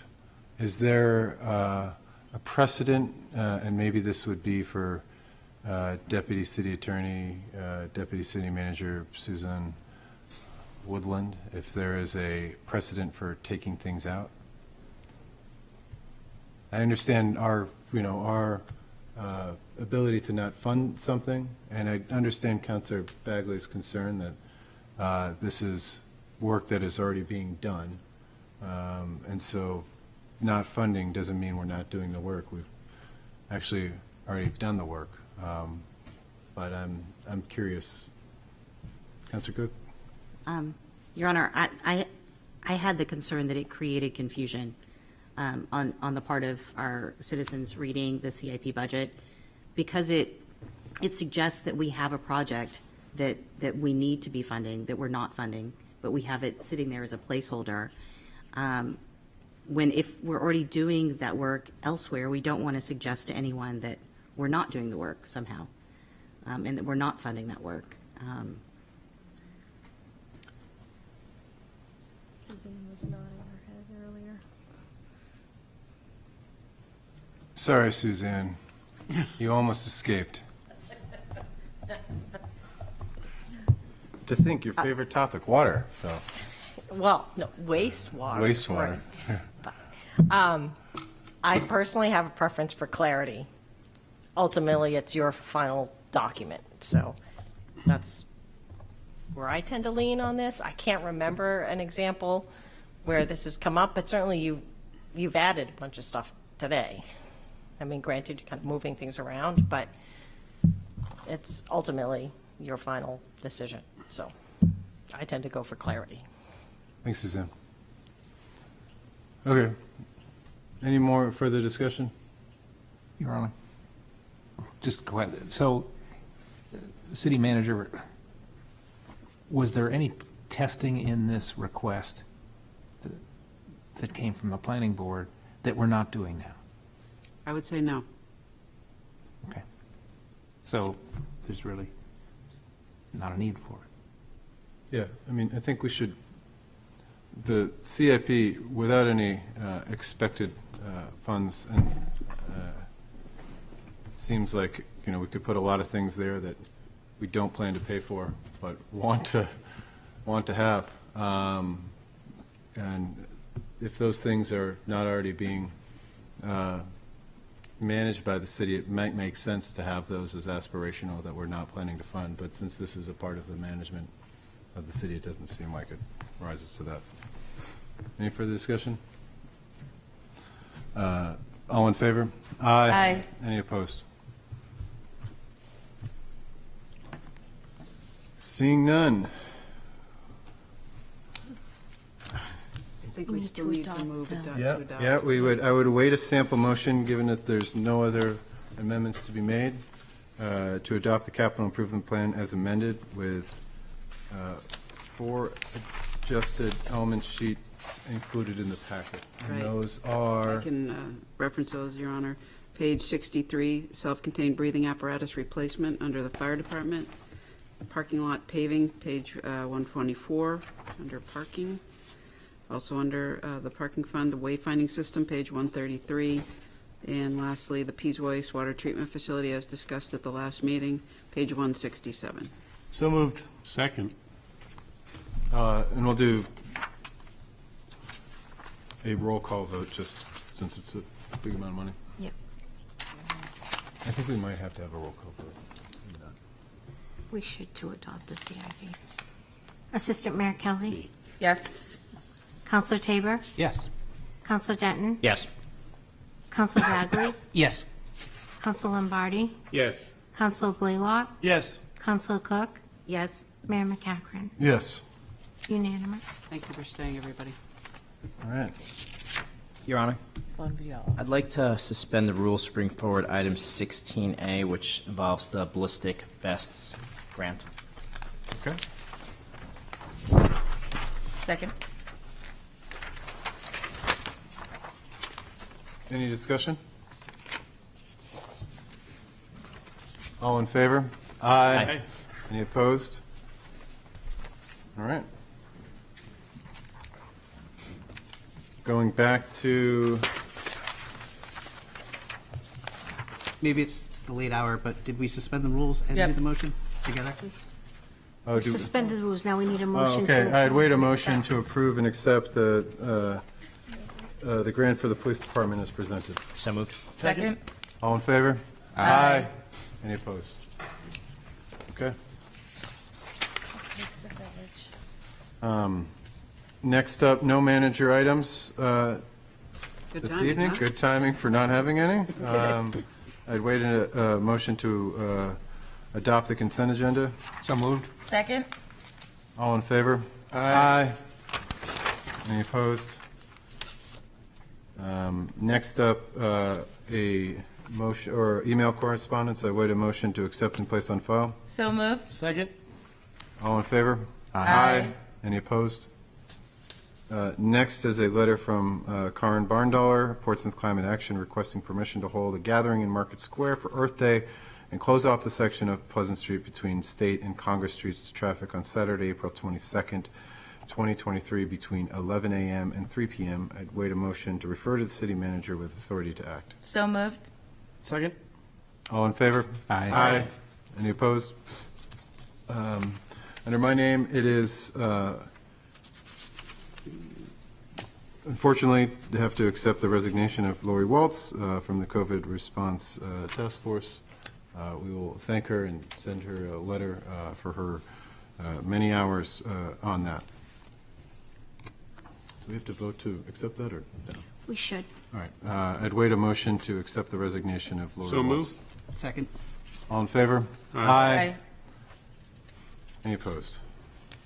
All right. Assistant Mayor Kelly. Your Honor, thank you. Really quick, per my request, we met for a second or updated council retreat. The council met as a group on February 9th at the Senior Center to review the goals that we set at the beginning of our term in January 2020. And going through each of the 7 goals set, we noted where there had been some success and where some headway had been made and where we would like to still make some progress. As a group, we decided to stick with those 7 established goals, not add any more or subtracted any. We had 2 potential edits that we had looked at that I would potentially bring forward, which in goal number 2, add promotion to the goals related to local business retention and sharing resources with the chamber, with all businesses, similar to what we had done during the pandemic. And in goal number 6, add predictable to our goal to deliver a trusted, transparent, responsive process, i.e. candidates in regular meetings of the boards and commissions. So that's just a quick little wrap on that. Thank you, Assistant Mayor. That was a good use of the 2 hours. And even though it was raining, I was happy that it was at the Senior Center. It's an easy walk back. Yes. Next up, Councilor Denton with a verbal report on proposed millionaire project. It's actually a request on the proposed Million Air project. So it's currently in front of the PDA. The city manager is Portsmouth's representative on the PDA, and it's just a request to provide updates as it moves forward through the process. The prior representative from Portsmouth, the PDA, Eric Anderson, provided those type of reports on a regular basis, not specific to this, but that's one thing I definitely applaud him for. The only reason I mention this and the reason I'm mentioning Mr. Anderson is I actually spoke out against him being appointed to the PDA for the sole purpose of he was the most vocal critic against offshore wind, and the PDA was probably the most logical place in New Hampshire to play a role in offshore wind. And the way this ties in here, what's more important when it comes to combating climate change than increasing renewables is decreasing current use of fossil fuels, and that's pretty much what this project would be. It'd be fossil fuels for airplanes, and it's been talked about a lot. Ideally, there would be a large reduction in private jets. That's just my personal opinion on proposed Million Air project. It's just here I'm requesting for the city manager to provide updates to us as the project progresses. Thank you, Councilor Denton. Happy to do so. Thank you. Next up, we've done the sculpture announcement already. Thank you, Councilor Moreau, Councilor Cook, Councilor Bagley. Thank you, Your Honor. So in the packet, there's a proposed anti-discrimination policy for city property usage. My motion is to refer policy included in the packet to the legal department for review and report back, and if I get a second, I'll speak to it. Second. Yeah, I think, last month was Black History Month. This month is Women's History Month. Certainly in light of recent actions, taking a strong stance towards acceptance is something that the city of Portsmouth has always done. And I think this would lead us in that direction.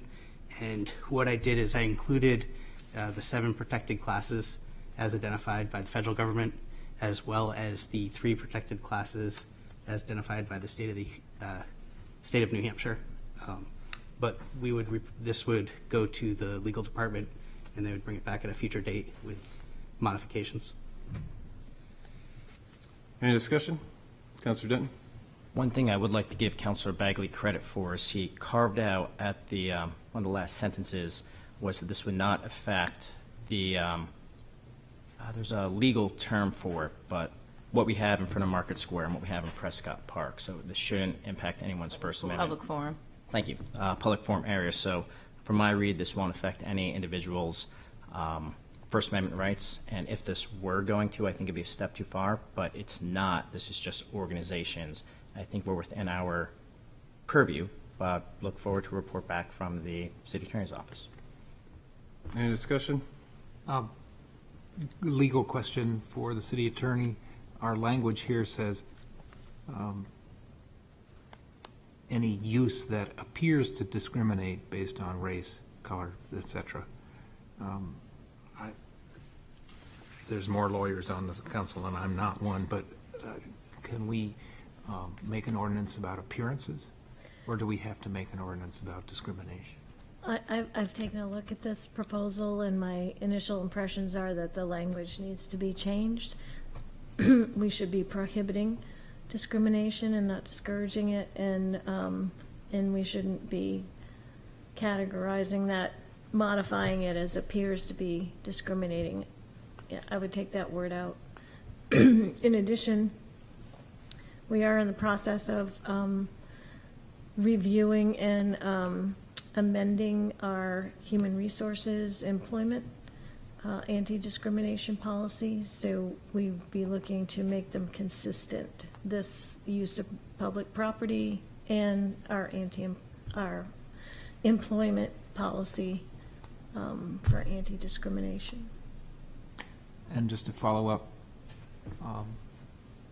once any of these entities who are our lessors are in the public realm, is there existing federal statute that prevents this? There's quite a bit of of statutory law already prohibiting discrimination in the use of public property.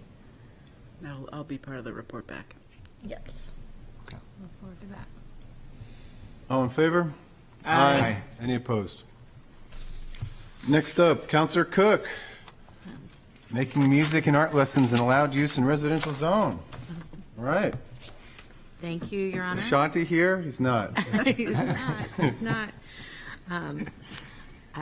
Tonight, I would move to request that the Land Use Committee make a recommendation to the City Council on changes to the zoning ordinance that would incorporate music and art lessons as an allowed home occupational use with special exception, without special exception in any residential zoning district. Second. That's it. I'm raising this tonight because this was originally a recommendation that came out of the 2002 cultural plan for the city to provide affordable living and working spaces for artists, to address zoning issues and building codes that are barriers for artists, including limitations on combining living and working space, but also allowing them to continue their art and teaching. Currently, we have limitations in our zoning that limits home occupations in a way that does not allow anyone to come into the home to work with somebody who is working at home. So you can't have a client come into your home. And that kind of goes against about at least the 400-year history of Portsmouth and piano lessons being offered in people's homes, or art lessons. I know that as a child, I always attended piano lessons or art lessons in someone's home. And I think that that is still the tradition in our society, that you go usually to someone's home to start those lessons as a young child. And so I just want to make sure that we're allowing for that in Portsmouth.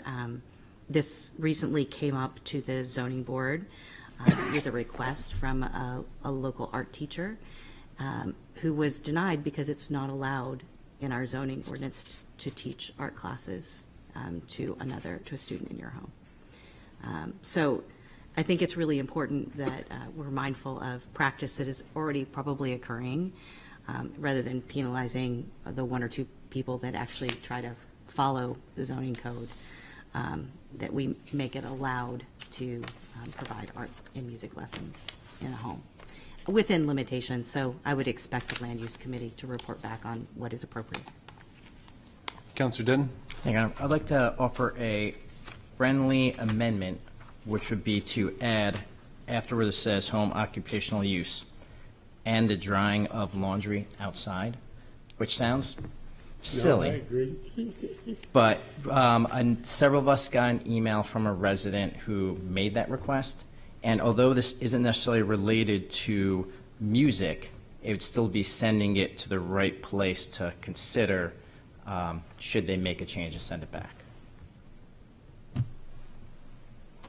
Seems, I guess is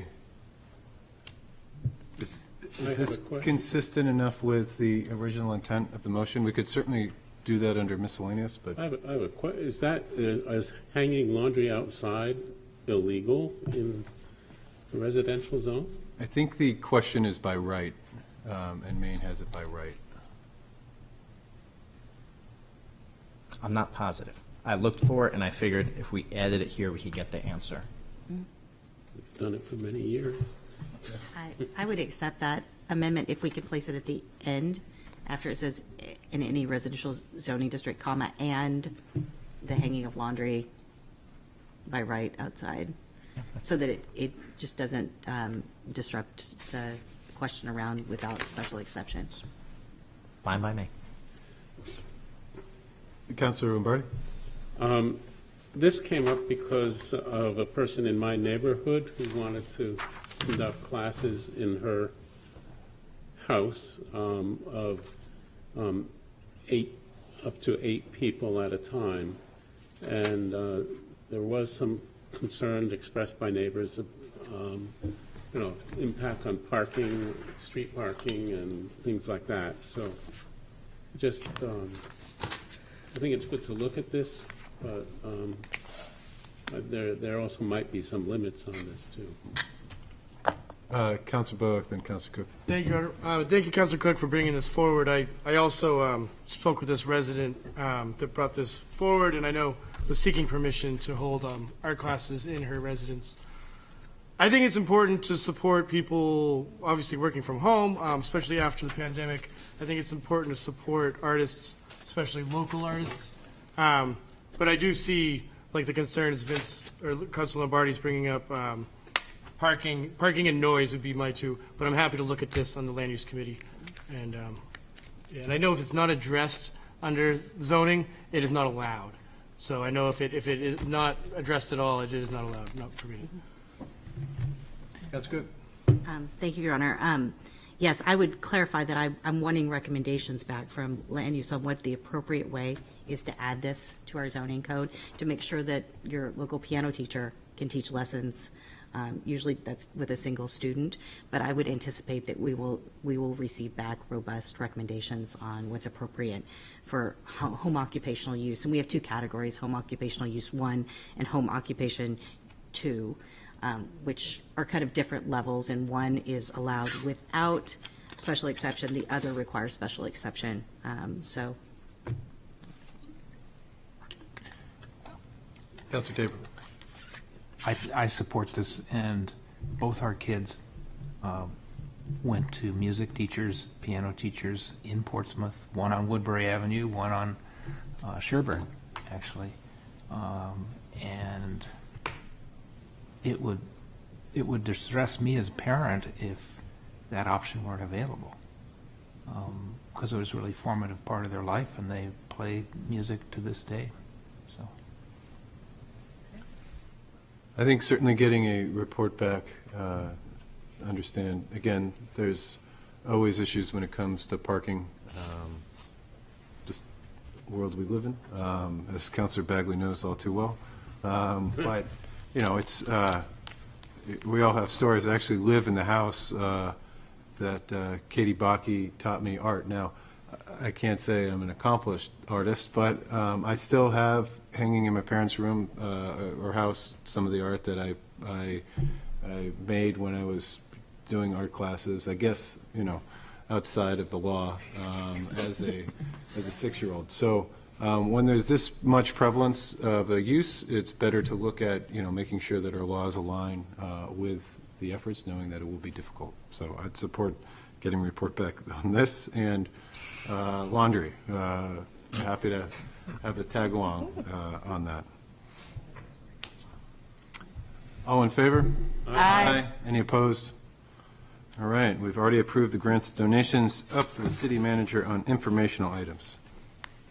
Your Honor, to update the council and the public, we had a second check-in with the GSA on February 28th, and we shared with them the progress we've made to date. They've asked for an updated set of milestones, which our development partner and I we are working on right now. And I know there was a question earlier about the $150,000 and how that would be spent. It's all being spent toward understanding our financial due diligence with regard to cost estimating and the pro forma.